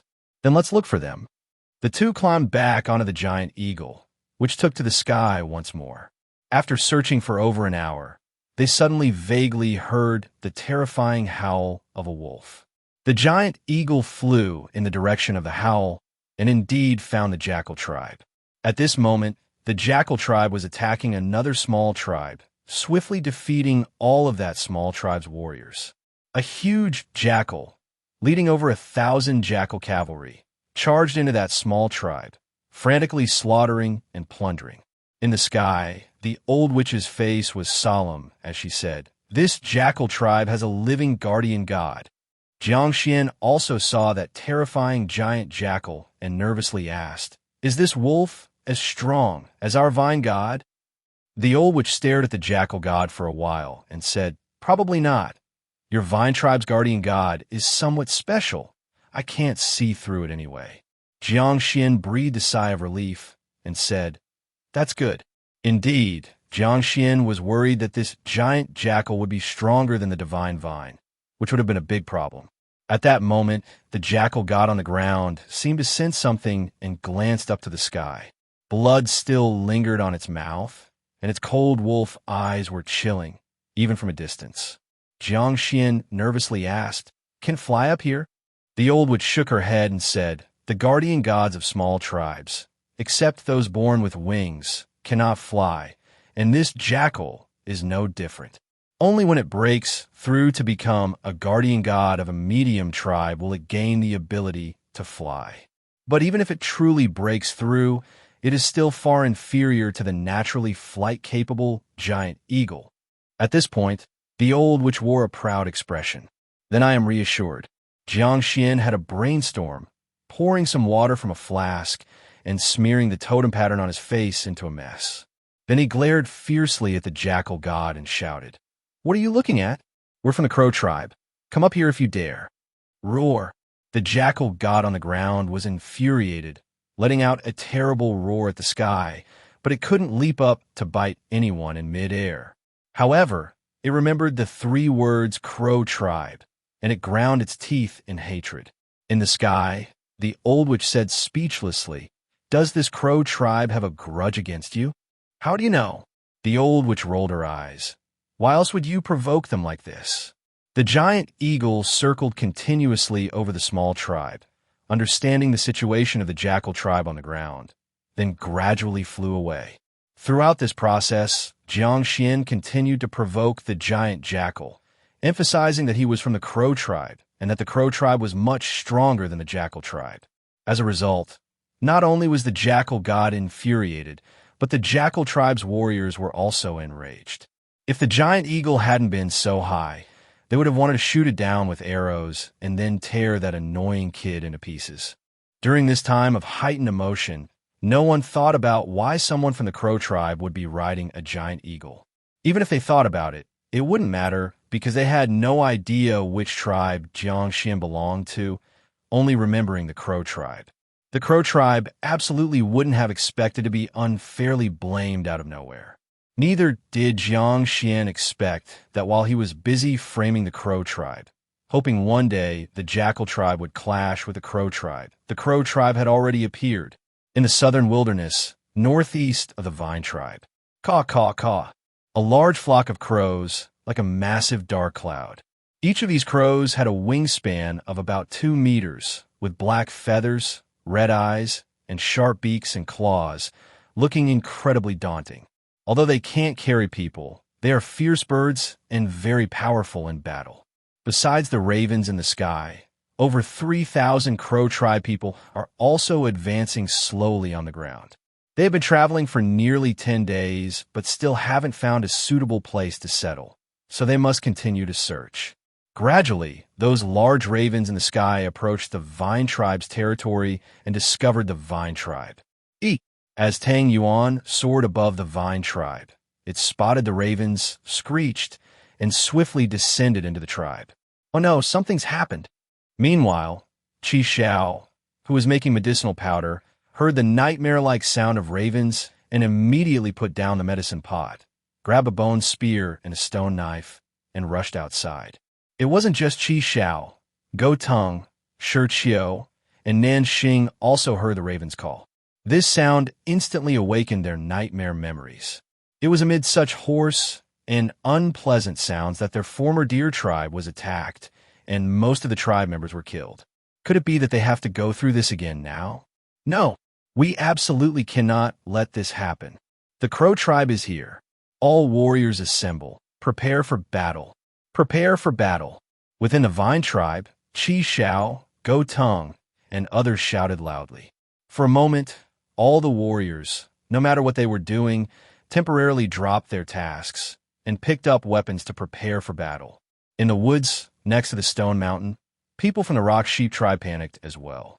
After all the effort to come to the Vine tribe, do they have to flee again? Someone asked. It seems like the Vine tribe encountered enemies. What should we do? The few 2-colored warriors looked at each other, and one of them gritted his teeth and said, "Let's see what happens first. If the enemy isn't too strong, we will help the Vine tribe fight." The others nodded. They didn't want to run away at the first sign of trouble, because if they did, the Vine tribe would never accept them. But fighting to help the Vine tribe would be different. There was a good chance the Vine tribe would directly accept them. Of course, if the enemy was too strong and couldn't be defeated, then they would have no choice but to ride the Rock Sheep and flee again. After all, they were not yet members of the Vine tribe and couldn't stay to die. While the people of the Rock Sheep tribe were discussing, ravens had already flown above the Vine tribe and spotted its presence on the ground.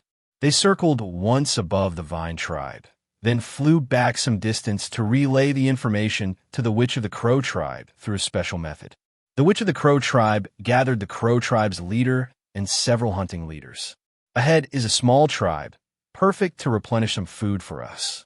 Tell the tribe's warriors to follow the divine Crow and annihilate them.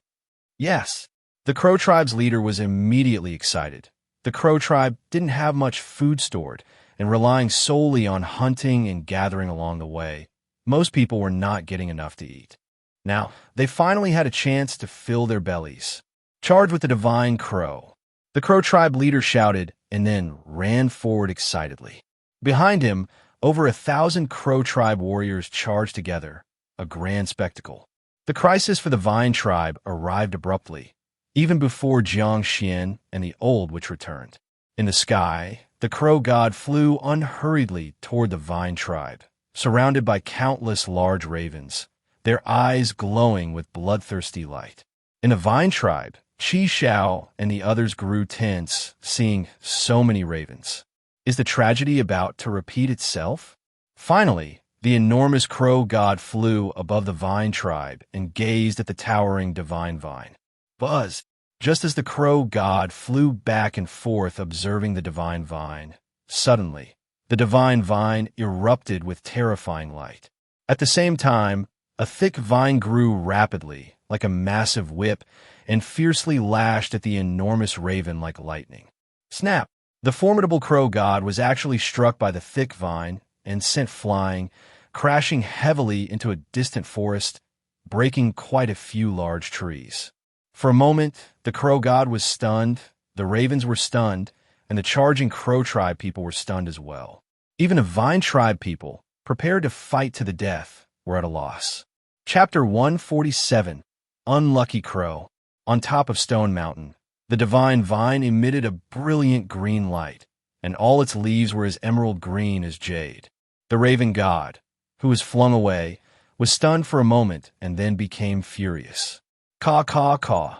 The raven god got up, emitting sharp and unpleasant cries while black mist surged from its body, madly charging at the divine vine. It thought that the reason it was so embarrassed earlier was because it was ambushed by the divine vine, and now it must teach this damn old vine a lesson. However, what greeted it was a dozen more terrifying vine whips, crackling like the whips of a thunder god. Caw, caw. Pack, pack, pack. Caw, caw, caw. Buck, buck, buck, buck. After the raven god charged forward, it was instantly beaten soundly, its bird's beak whipped askew, and the falling black feathers swirling down to the ground. The raven god's piercing screams echoed over the Vine tribe, causing heartache to the listener and tears to the observer. Swish, swish, swish. The divine vine had no intention of letting this old crow off. Countless vines enveloped the raven god, like a heaven and earth net. Raven god! On the ground, the Witch of the Crow tribe shouted in panic. Everyone could see that this divine vine was much more powerful than the raven god. Caw! At the critical moment, the raven god burst out. The black mist on its body surged crazily, and then it opened its mouth to spit out a large swath of black flames.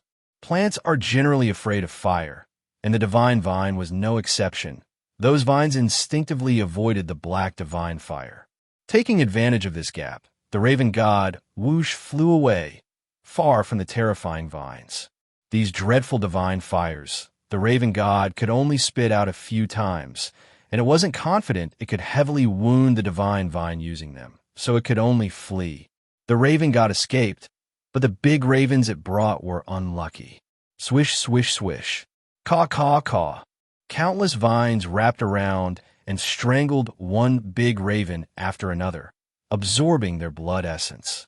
In the blink of an eye, more than 100 big ravens flying at the forefront were all killed by the divine vine.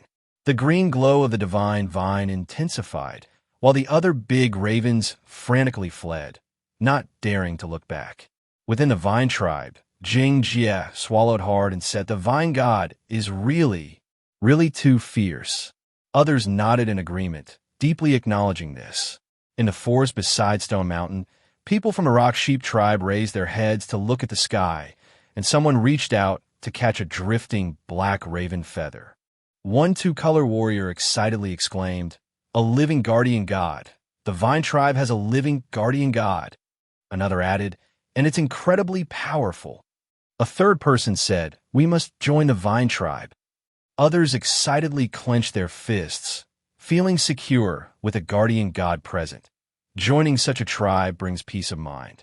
Meanwhile, in the northeast forest of the Vine tribe, the charging tribal warriors of the Crow tribe saw the raven god and big ravens flying back in a sorry state, causing them to stop in their tracks, looking at each other. After a while, a warrior quietly asked, "Chief, should we still charge?" Slap! The Crow tribe chief slapped him in anger and shouted, "Charge to die? Retreat!" In an instant, the warriors of the Crow tribe retreated in embarrassment, without even reaching the outer defensive zone of the Vine tribe. The Crow tribe probably never imagined that this terrifying Vine tribe before them was actually established by 5 youths who fled from the Deer tribe, a tribe that had been easily destroyed by them. When all the Ravens and Crow tribe warriors withdrew, the Vine tribe erupted in cheers like mountains and seas. In this dangerous primordial world, having a powerful totem god for protection is incredibly important. The tribal warriors of the Vine tribe didn't need to risk their lives, because the Vine god solved the problem, avoiding the loss of tribe population due to warfare. Half a day later, Jiang Xuan and the Old Witch returned on giant eagles. When they heard about the Crow tribe's attack, they were both tense, but relaxed when they saw the tribe was unharmed. The Old Witch gazed at Stone Mountain for a while, internally marveling. This divine vine is absurdly strong, effortlessly repelling the Crow tribe's attack. Simultaneously, when the Old Witch recalled Jiang Xuan had previously tricked the Crow tribe, his expression became peculiar. Isn't this too much of a coincidence? The Old Witch suddenly became very curious about what kind of sparks would fly when the Crow tribe encountered the Jackal tribe. After Jiang Xuan returned to the Vine tribe, he once again summoned all the leaders. In the bamboo house, Jiang Xuan looked at everyone and briefly explained the situation of the Jackal tribe. I must remind everyone, the Jackal tribe is an extremely ferocious tribe and is deeply inclined towards plundering. Such a tribe is very dangerous. Even if we don't have any enmity with them, as long as they set their sights on the Vine tribe, they will definitely attack. Our task is to rapidly grow the tribe, so that all tribes, including the Jackal tribe, dare not underestimate us, dare not attack us rashly. Thus, I have decided to accept all members from the Rock Sheep tribe. Does anyone have any objections? Everyone shook their heads. Since the chief had made up his mind, all they could do was fully support it. Jiang Xuan decisively said, "Good, then this is settled. Nanxing, lead the people of the Rock Sheep tribe in." Yes. Nanxing hurriedly left, bringing more than 200 warriors of the Rock Sheep tribe from the forest into the true residential area of the Vine tribe shortly after. The rows of orderly houses and many Vine tribe members working in the fields greatly shocked the people of the Rock Sheep tribe. Even though the Vine tribe was much smaller than they imagined, having witnessed the divine vine's impressive display of power, what does a smaller tribe matter? As long as the totem god is strong enough. Jiang Xuan led the leaders to the front of these Rock Sheep tribe members. He said to them, "Starting today, you can stay in the Vine tribe. The Vine tribe will provide for your food, clothing, and shelter, but you must work for the Vine tribe. Those who don't work have no right to eat."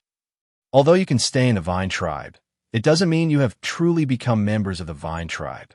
Before the arrival of the next spring, if anyone commits an unforgivable mistake, I will exile them from the tribe or even take their lives. Of course, if your performance is good throughout the year, you will have the opportunity to participate in the sacrificial ceremonies and become true members of the Vine tribe. Do you all understand?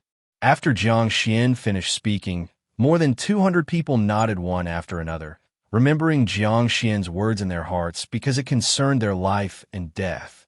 No one dared to ignore it. Okay, since you all understand, Go Tung, Shi Qiu, Jingjie. Take people to help them build houses. Yes, Chief. Go Tung and 2 others led their teams to build houses with these more than 200 people on the empty land to the left of the Vine tribe. By now, it was getting late, so they could only set up temporary shelters to spend the night, and tomorrow they could start building solid houses. The addition of these 200-plus people instantly boosted the Vine tribe's population to over 500, making it a true small tribe. This was a huge advancement for the Vine tribe. Meanwhile, after the Crow tribe's fruitless attack on the Vine tribe and their thrashing by the divine vine, they had no choice but to abandon the Vine tribe's territory, continue moving, and search for a more suitable habitat.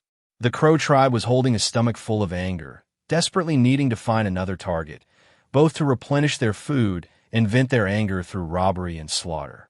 Chapter 148. You call yourself the Crow tribe? After leaving the Vine tribe, the Crow tribe traveled a stretch toward the northwest and found the environment dry and desolate, so they turned southwest instead. The Crow tribe was utterly uninterested in the western wilderness. They hoped to occupy a resource-rich territory in the southern wilderness and continue to strengthen their tribe. Now, the Crow tribe numbers over 3,000, and once their population exceeds 5,000, they will become a medium-sized tribe rather than a small one. Meanwhile, after their population surpasses 5,000, because of the significant increase in the power of faith, that giant crow also has the opportunity to break through and become a medium-sized tribe's totem god. This is the dream of the Crow tribe. As for becoming a major tribe with a population exceeding 10,000, that dream is too distant, and they haven't dared to ponder it yet. When they walked southwestward for 2 days, suddenly the scouting crows returned to report that they had found people from another tribe ahead. The Crow tribe leader licked his lips and said, "Finally encountered another tribe. Go investigate, see if this tribe is large or small, and how many people they have." Yes, from the Crow tribe, more than a dozen warriors responsible for reconnaissance left the group and followed several large crows ahead. When they reached the forest ahead, the crows spotted a large number of jackals, as well as warriors from the Jackal tribe. This forest was chosen by the Jackal tribe after careful selection as their place of residence. They will build houses in this forest and settle here for some years. If the resources near this forest can no longer meet their needs in the future, they will migrate elsewhere. Upon reaching the edge of the forest, the Crow tribe warriors dared not advance further and could only climb trees to observe. However, those large crows could utilize their flying advantage and continue to explore within the forest. Caw, caw, caw. Several crows flew into the forest, memorizing the ground situation. Upon returning, they could use a special communication method to relay the observed situation to the Crow tribe's witch. However, shortly after these crows flew into the forest, they encountered the Jackal tribe leader. The Jackal tribe leader was in a simple hut, discussing life with the women in the tribe, and upon hearing the cawing of crows, immediately thought of that kid who rode the giant eagle, his anger surging instantly. He pushed the woman aside, grabbed a primitive bough, and stormed outside, immediately spotting the crows flying overhead. "I hate crows." The Jackal tribe leader drew his bow, knocked an arrow, and shot into one of the large crows with a whoosh. As the tribe leader, his combat capability was strong, and so was his archery. A cry rang out from one of the large crows in flight as its abdomen was pierced by the arrow, flapping its wings as it fell to the ground. The remaining crows saw this and fled in panic. The Jackal god, sleeping in the center of the tribe, was awoken by the cries of these large crows and instantly recalled that person who claimed to be a Crow tribe member, becoming enraged. Roar! The Jackal god transformed into a shadow, leaping up and swiftly biting a large crow to death, then landing on the ground and resentfully devouring it. The remaining large crows also fell one after another under the concentrated arrow fire from the Jackal tribe warriors. Not a single one escaped.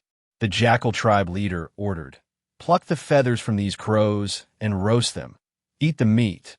After speaking, the Jackal tribe leader felt a sense of relief, turned around, and returned to the hut to continue discussing the essence of life with the tribe's women. The Jackal tribe warriors immediately ran over, picked up the crows that had been shot, roughly and quickly plucked their feathers, skewered them on sticks, and roasted them over a fire. Actually, Crow meat is not tasty and worse than the meat of other birds. But the jackal tribe people harbored a deep grudge against that kid who rode the giant eagle, and thus, taking revenge on the crows had a satisfying feel, making them think that the crow meat was fragrant. Outside the forest, the crow tribe's scouting warriors waited for a long time, neither seeing the large crows return nor hearing their cries of distress. They immediately understood that those scouting crows were likely shot by people from this unfamiliar tribe. Quickly report back to the witch and the leader. The scouting warriors ran back quickly in anger. To the crow tribe members, the large crows are sacred and intimate hunting and fighting partners. How could they not be angry that they were shot? Soon after, the crow tribe leader and witch both learned of the news that the scouting crows were shot. Previously, at the Vine tribe, they had already lost over 100 large crows and held a grudge about it. Now, some more were shot, enraging the crow tribe people instantly. Let me see which small tribe has the courage of a giant toothed tiger to dare kill our divine crows. Let's go slaughter them. Over 1,000 warriors from the crow tribe followed the leader for revenge, along with the crow god and those large crows. The crow god, having been lashed by the divine vine, was still furious, and seeing this situation, could not stay unmoved. Soon, over 1,000 crow tribe warriors and a thick black mass of large crows quickly charged toward the forest where the jackal tribe resided. Such a large formation couldn't possibly escape the notice of the jackal tribe. Ow! The jackal god, sensing powerful auras approaching, let out a howl skyward. In an instant, the whole jackal tribe, all warriors grabbed their weapons and gathered mounted on tall jackals, ready to face the enemy. Caw, caw, caw. The crow god flew at the front, just in time to see the jackal god coming out of the forest. Both sides sensed each other's overwhelming divine power and hesitated to act immediately. Then, the jackal tribe leader charged out and shouted towards the crow tribe side. "Which tribe are you, daring to trespass on the territory of our jackal tribe?" The crow tribe leader stepped forward and shouted, "We are the crow tribe." The crow tribe leader hadn't finished his sentence when the jackal tribe leader, upon hearing crow tribe, instantly reached the pinnacle of anger. "So, you're the crow tribe, huh? Attack!" The jackal tribe leader yelled loudly and charged forward on his tall jackal. His 1,000 jackal cavalries simultaneously launched their assault. The crow tribe leader was dumbfounded. Weren't they supposed to be the ones angry? But since the other side had already charged, they couldn't back down. The crow tribe leader led over 1,000 warriors, along with countless large crows, and charged forward, sparking a fierce battle. Technically, the jackal tribe's cavalry should hold a significant advantage against the crow tribe's infantry.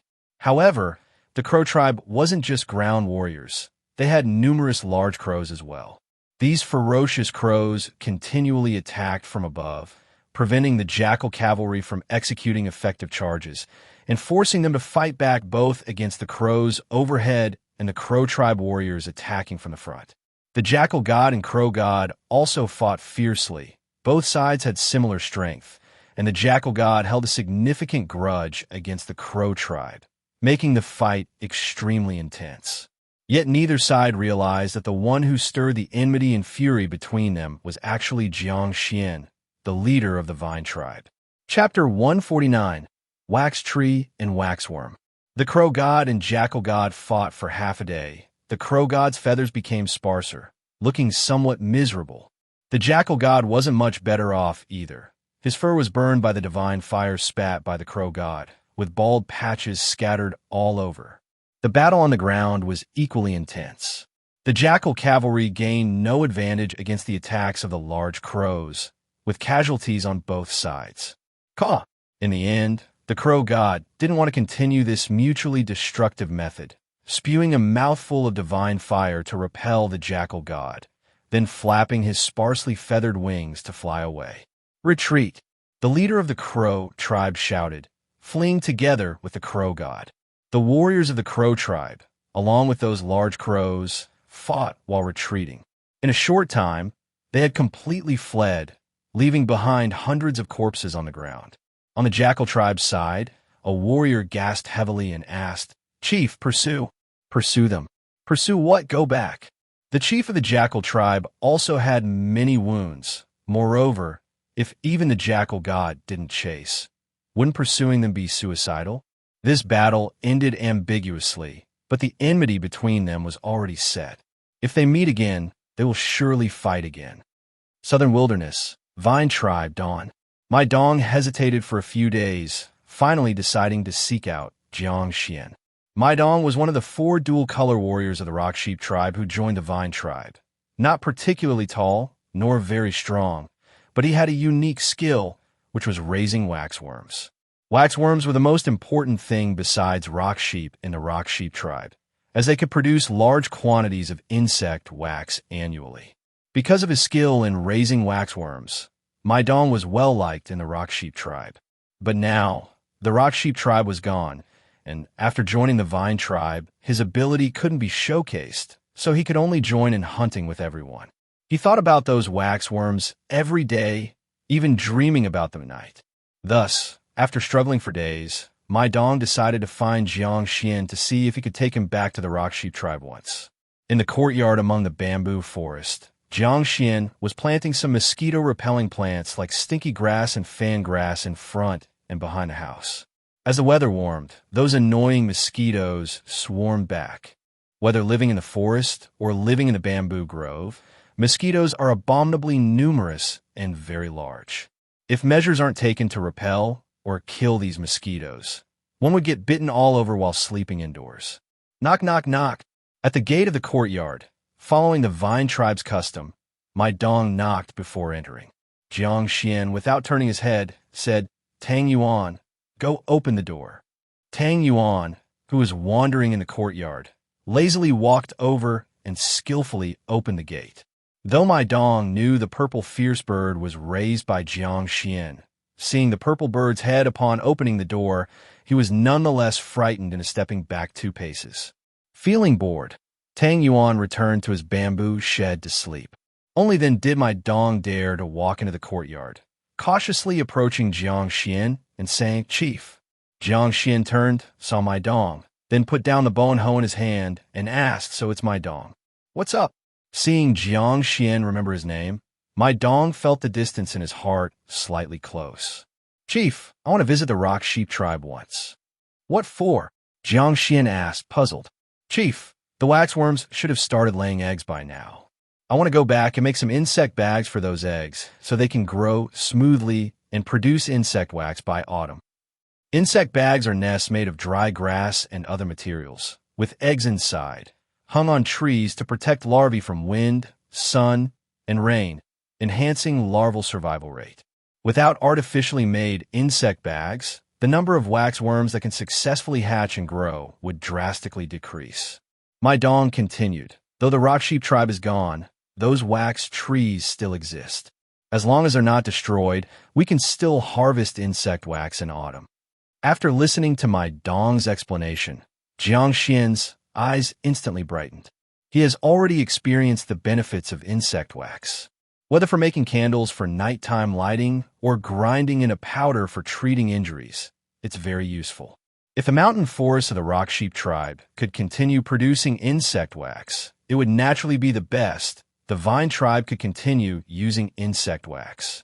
Any surplus could be traded with other tribes as precious commodities, like the Rock Sheep tribe did, to acquire other things. Okay, once I finish planting these few plants, I'll go find the old witch to borrow the giant eagle and accompany you on this trip. Chief, let me help with the planting. Jiang Xuan and my dong quickly finished planting the remaining stinky grass and fan grass. Afterwards, the two headed to the bamboo hut where the old witch lived to borrow the giant eagle. Tang Yuan, though grown considerably, still needed some time to mature. Short flights were no problem, but long flights were too strenuous. Once Tang Yuan fully grew, they wouldn't need to constantly borrow the giant eagle. When Jiang Xuan informed the old witch about the waxworms, the old witch showed great interest and wanted to personally take a look. So, Jiang Xuan greeted Qi Shao and the others, then with the old witch and my dong, rode the giant eagle towards the Rock Sheep tribe. A few hours later, they landed at the former residence of the Rock Sheep tribe. gazing at the burnt ruins and the scattered white bones on the ground. My dong couldn't help but feel grief rise within him, kneeling to the ground, crying loudly. Chapter 150. Wax Tree and Waxworm 2. Jiang Xuan patted his shoulder and said, "My dong, be strong. Although the Rock Sheep tribe is gone, we still have the Vine tribe." The old witch also comforted him for a long time before my dong finally emerged from that deep sadness. My dong held a remnant bone and said, "Chief, I want to dig a pit and bury them in the ground." Jiang Xuan nodded and said, "I'll dig with you." This time when they set out, they brought along the bone plow and bone hoe, which Jiang Xuan intended to use to dig up wax tree saplings to see if they could grow on the mountain near the Vine tribe. Now, they were just right for digging the pit. Jiang Xuan and my dong picked a good spot and then began digging a pit, while the old witch helped gather the remaining bones. Though there were many stones where the Rock Sheep tribe lived, the soil was relatively loose, making it not particularly strenuous to dig. With their vigorous digging, they quickly had a large and deep pit ready. The old witch collected human bones into one pile and rock sheep bones into another, and my dong personally placed them into the pit. My dong then kneeled down and cried bitterly once more before slowly filling the soil. Soon afterward, a lonely large grave appeared atop the ruins of the Rock Sheep tribe, where my dong's former tribesmen and those rock sheep were buried. Once everything was done, the time had already progressed to the afternoon, but there was still some time before sunset. My dong led Jiang Xuan and the old witch to a vast wax tree forest beside the Rock Sheep tribe's living area. In this world, the wax trees are trees that grow on high mountains. Most are 7 or 8 meters tall, with very thick trunks and many branches. The leaves of the wax tree are rich in oils and fats. After being eaten by waxworms, they can be converted into insect wax. The waxworms have indeed laid eggs. Standing beneath a wax tree, my dong found many dead female waxworms on the ground and quite a few living female waxworms among the leaves of the tree, but they hardly moved. The male waxworms died after mating last fall. The female waxworms live a bit longer. They bore into the trunk or thick branches of the wax trees to hide for the winter. When spring arrives, the female waxworms climb out from the holes and eat the tender leaves on the wax trees. After feeding for a while, they lay eggs and then die. My dong quickly climbed up, searched for a moment, and then picked 2 wide leaves from the wax tree. "Chief, old witch, look here. These are the waxworm eggs." My dong flipped over the wide wax tree leaves, revealing a multitude of eggs sticking to the underside. My dong continued, "I want to pluck all the leaves that have eggs and make many insect bags, placing these leaves inside them. Back when the tribe was still around, these insect bags will be placed inside the huts. After the young worms hatched, they would be hung on the trees so they could eat the wax tree leaves. But now, we don't have the time to wait for them to hatch. We can only make the insect bags and hang them directly on the trees." As he said this, my dong's gaze turned dim again, but he quickly adjusted his mood. Once the young worms hatch, they'll shed their skin once, then grow larger. In autumn, they'll start producing insect wax, covering many branches with a thick layer of white wax that looks like snow. Thinking of that scene, there was a glimmer in my dong's eyes. After hearing my dong's introduction, Jiang Xuan and the old witch gained some understanding of these peculiar-looking waxworms. Jiang Xuan sighed internally. In this vast world, truly nothing is too strange. All right, it's getting late. I need to quickly pick the leaves with worm eggs. My dong tied a beast-hide bag to his waist, climbed the tree again, and accurately picked one by one the leaves with worm eggs from among the many leaves, then placed them into the beast-hide bag. This wax tree forest has hundreds of wax trees of various sizes. Picking all the leaves with worm eggs is no easy task. I'll help too. Jiang Xuan also tied a beast-hide bag and climbed a wax tree. With his exceptional eyesight, he carefully searched for the egg-laden leaves and picked them.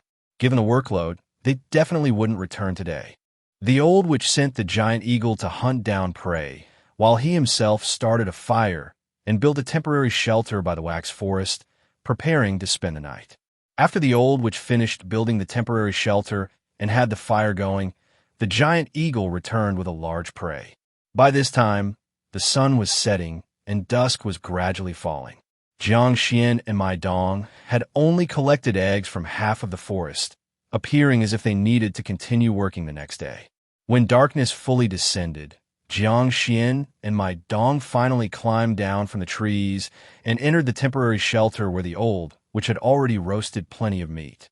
They ate some meat, and my dong gathered quite a bit of dried grass, taking advantage of the free evening to start weaving insect bags. The insect bags that my dong wove looked more like bird nests or even hornet nests made of dry grass in Jiang Xuan's eyes. The insect bags were oval-shaped, tightly woven at the top and windproof, hollow in the middle, with several openings at the bottom for the newly hatched larvae to enter and exit. Once woven, my dong placed the leaves with worm eggs inside the insect bags, and using the firelight, hung them on the thickest branches of a nearby wax tree with grass ropes. That's it. In a few days, the wax worms in the insect bags will hatch and crawl onto the tree to eat the leaves. Looking at the hanging insect bags, my dong felt content. Then, using the firelight, he started weaving more insect bags. Jiang Xuan asked my dong to teach him how to weave the insect bags, then helped weave them together. The old witch learned even faster than Jiang Xuan. After watching a few times, he could weave them himself. They ate roasted meat and then wove many insect bags until sleepiness overcame them, finally lying down to sleep in the temporary shelter. This night, guarded by the giant eagle, was calm. Early the next morning, Jiang Xuan and my dong resumed climbing trees to collect worm eggs while the old witch handled weaving the insect bags on the ground. By noon, all the worm eggs were finally collected. Through their collective efforts, they wove a large number of insect bags, placed the eggs inside, and hung them on the trees. After a busy day, they finally completed the task. Once everything was done, my dong stood at the edge of the wax forest, gazing at the insect bags of various sizes hanging on the trees and prayed, "May the sheep god protect you to grow smoothly and produce lots of insect wax in the autumn." Jiang Xuan then dug out several wax tree saplings, packed them with soil into a beast hide bag, intending to take them back to the vine tribe and find a mountain to try planting them. If they can grow successfully, they can gradually move the wax worms over there, saving the long journey to manage them. After all, without the giant eagle, traveling such a far distance poses great risks. All right, we should head back. After digging up the wax tree saplings, the sun was setting again, and they decided not to spend the night here. Let's go. The old witch covered the fire pit with soil to ensure it was thoroughly extinguished and then climbed onto the giant eagle's back. Jiang Xuan also went up with the wax tree saplings. My dong looked around reluctantly, engraving every grass and tree here deeply into his mind, then climbed onto the eagle's back. Caw! The giant eagle took off, carrying them toward the vine tribe. Looking back at the rock sheep tribe and the lone grave from a distance, despite the deep reluctance, my dong understood that to integrate into the vine tribe, he must let go.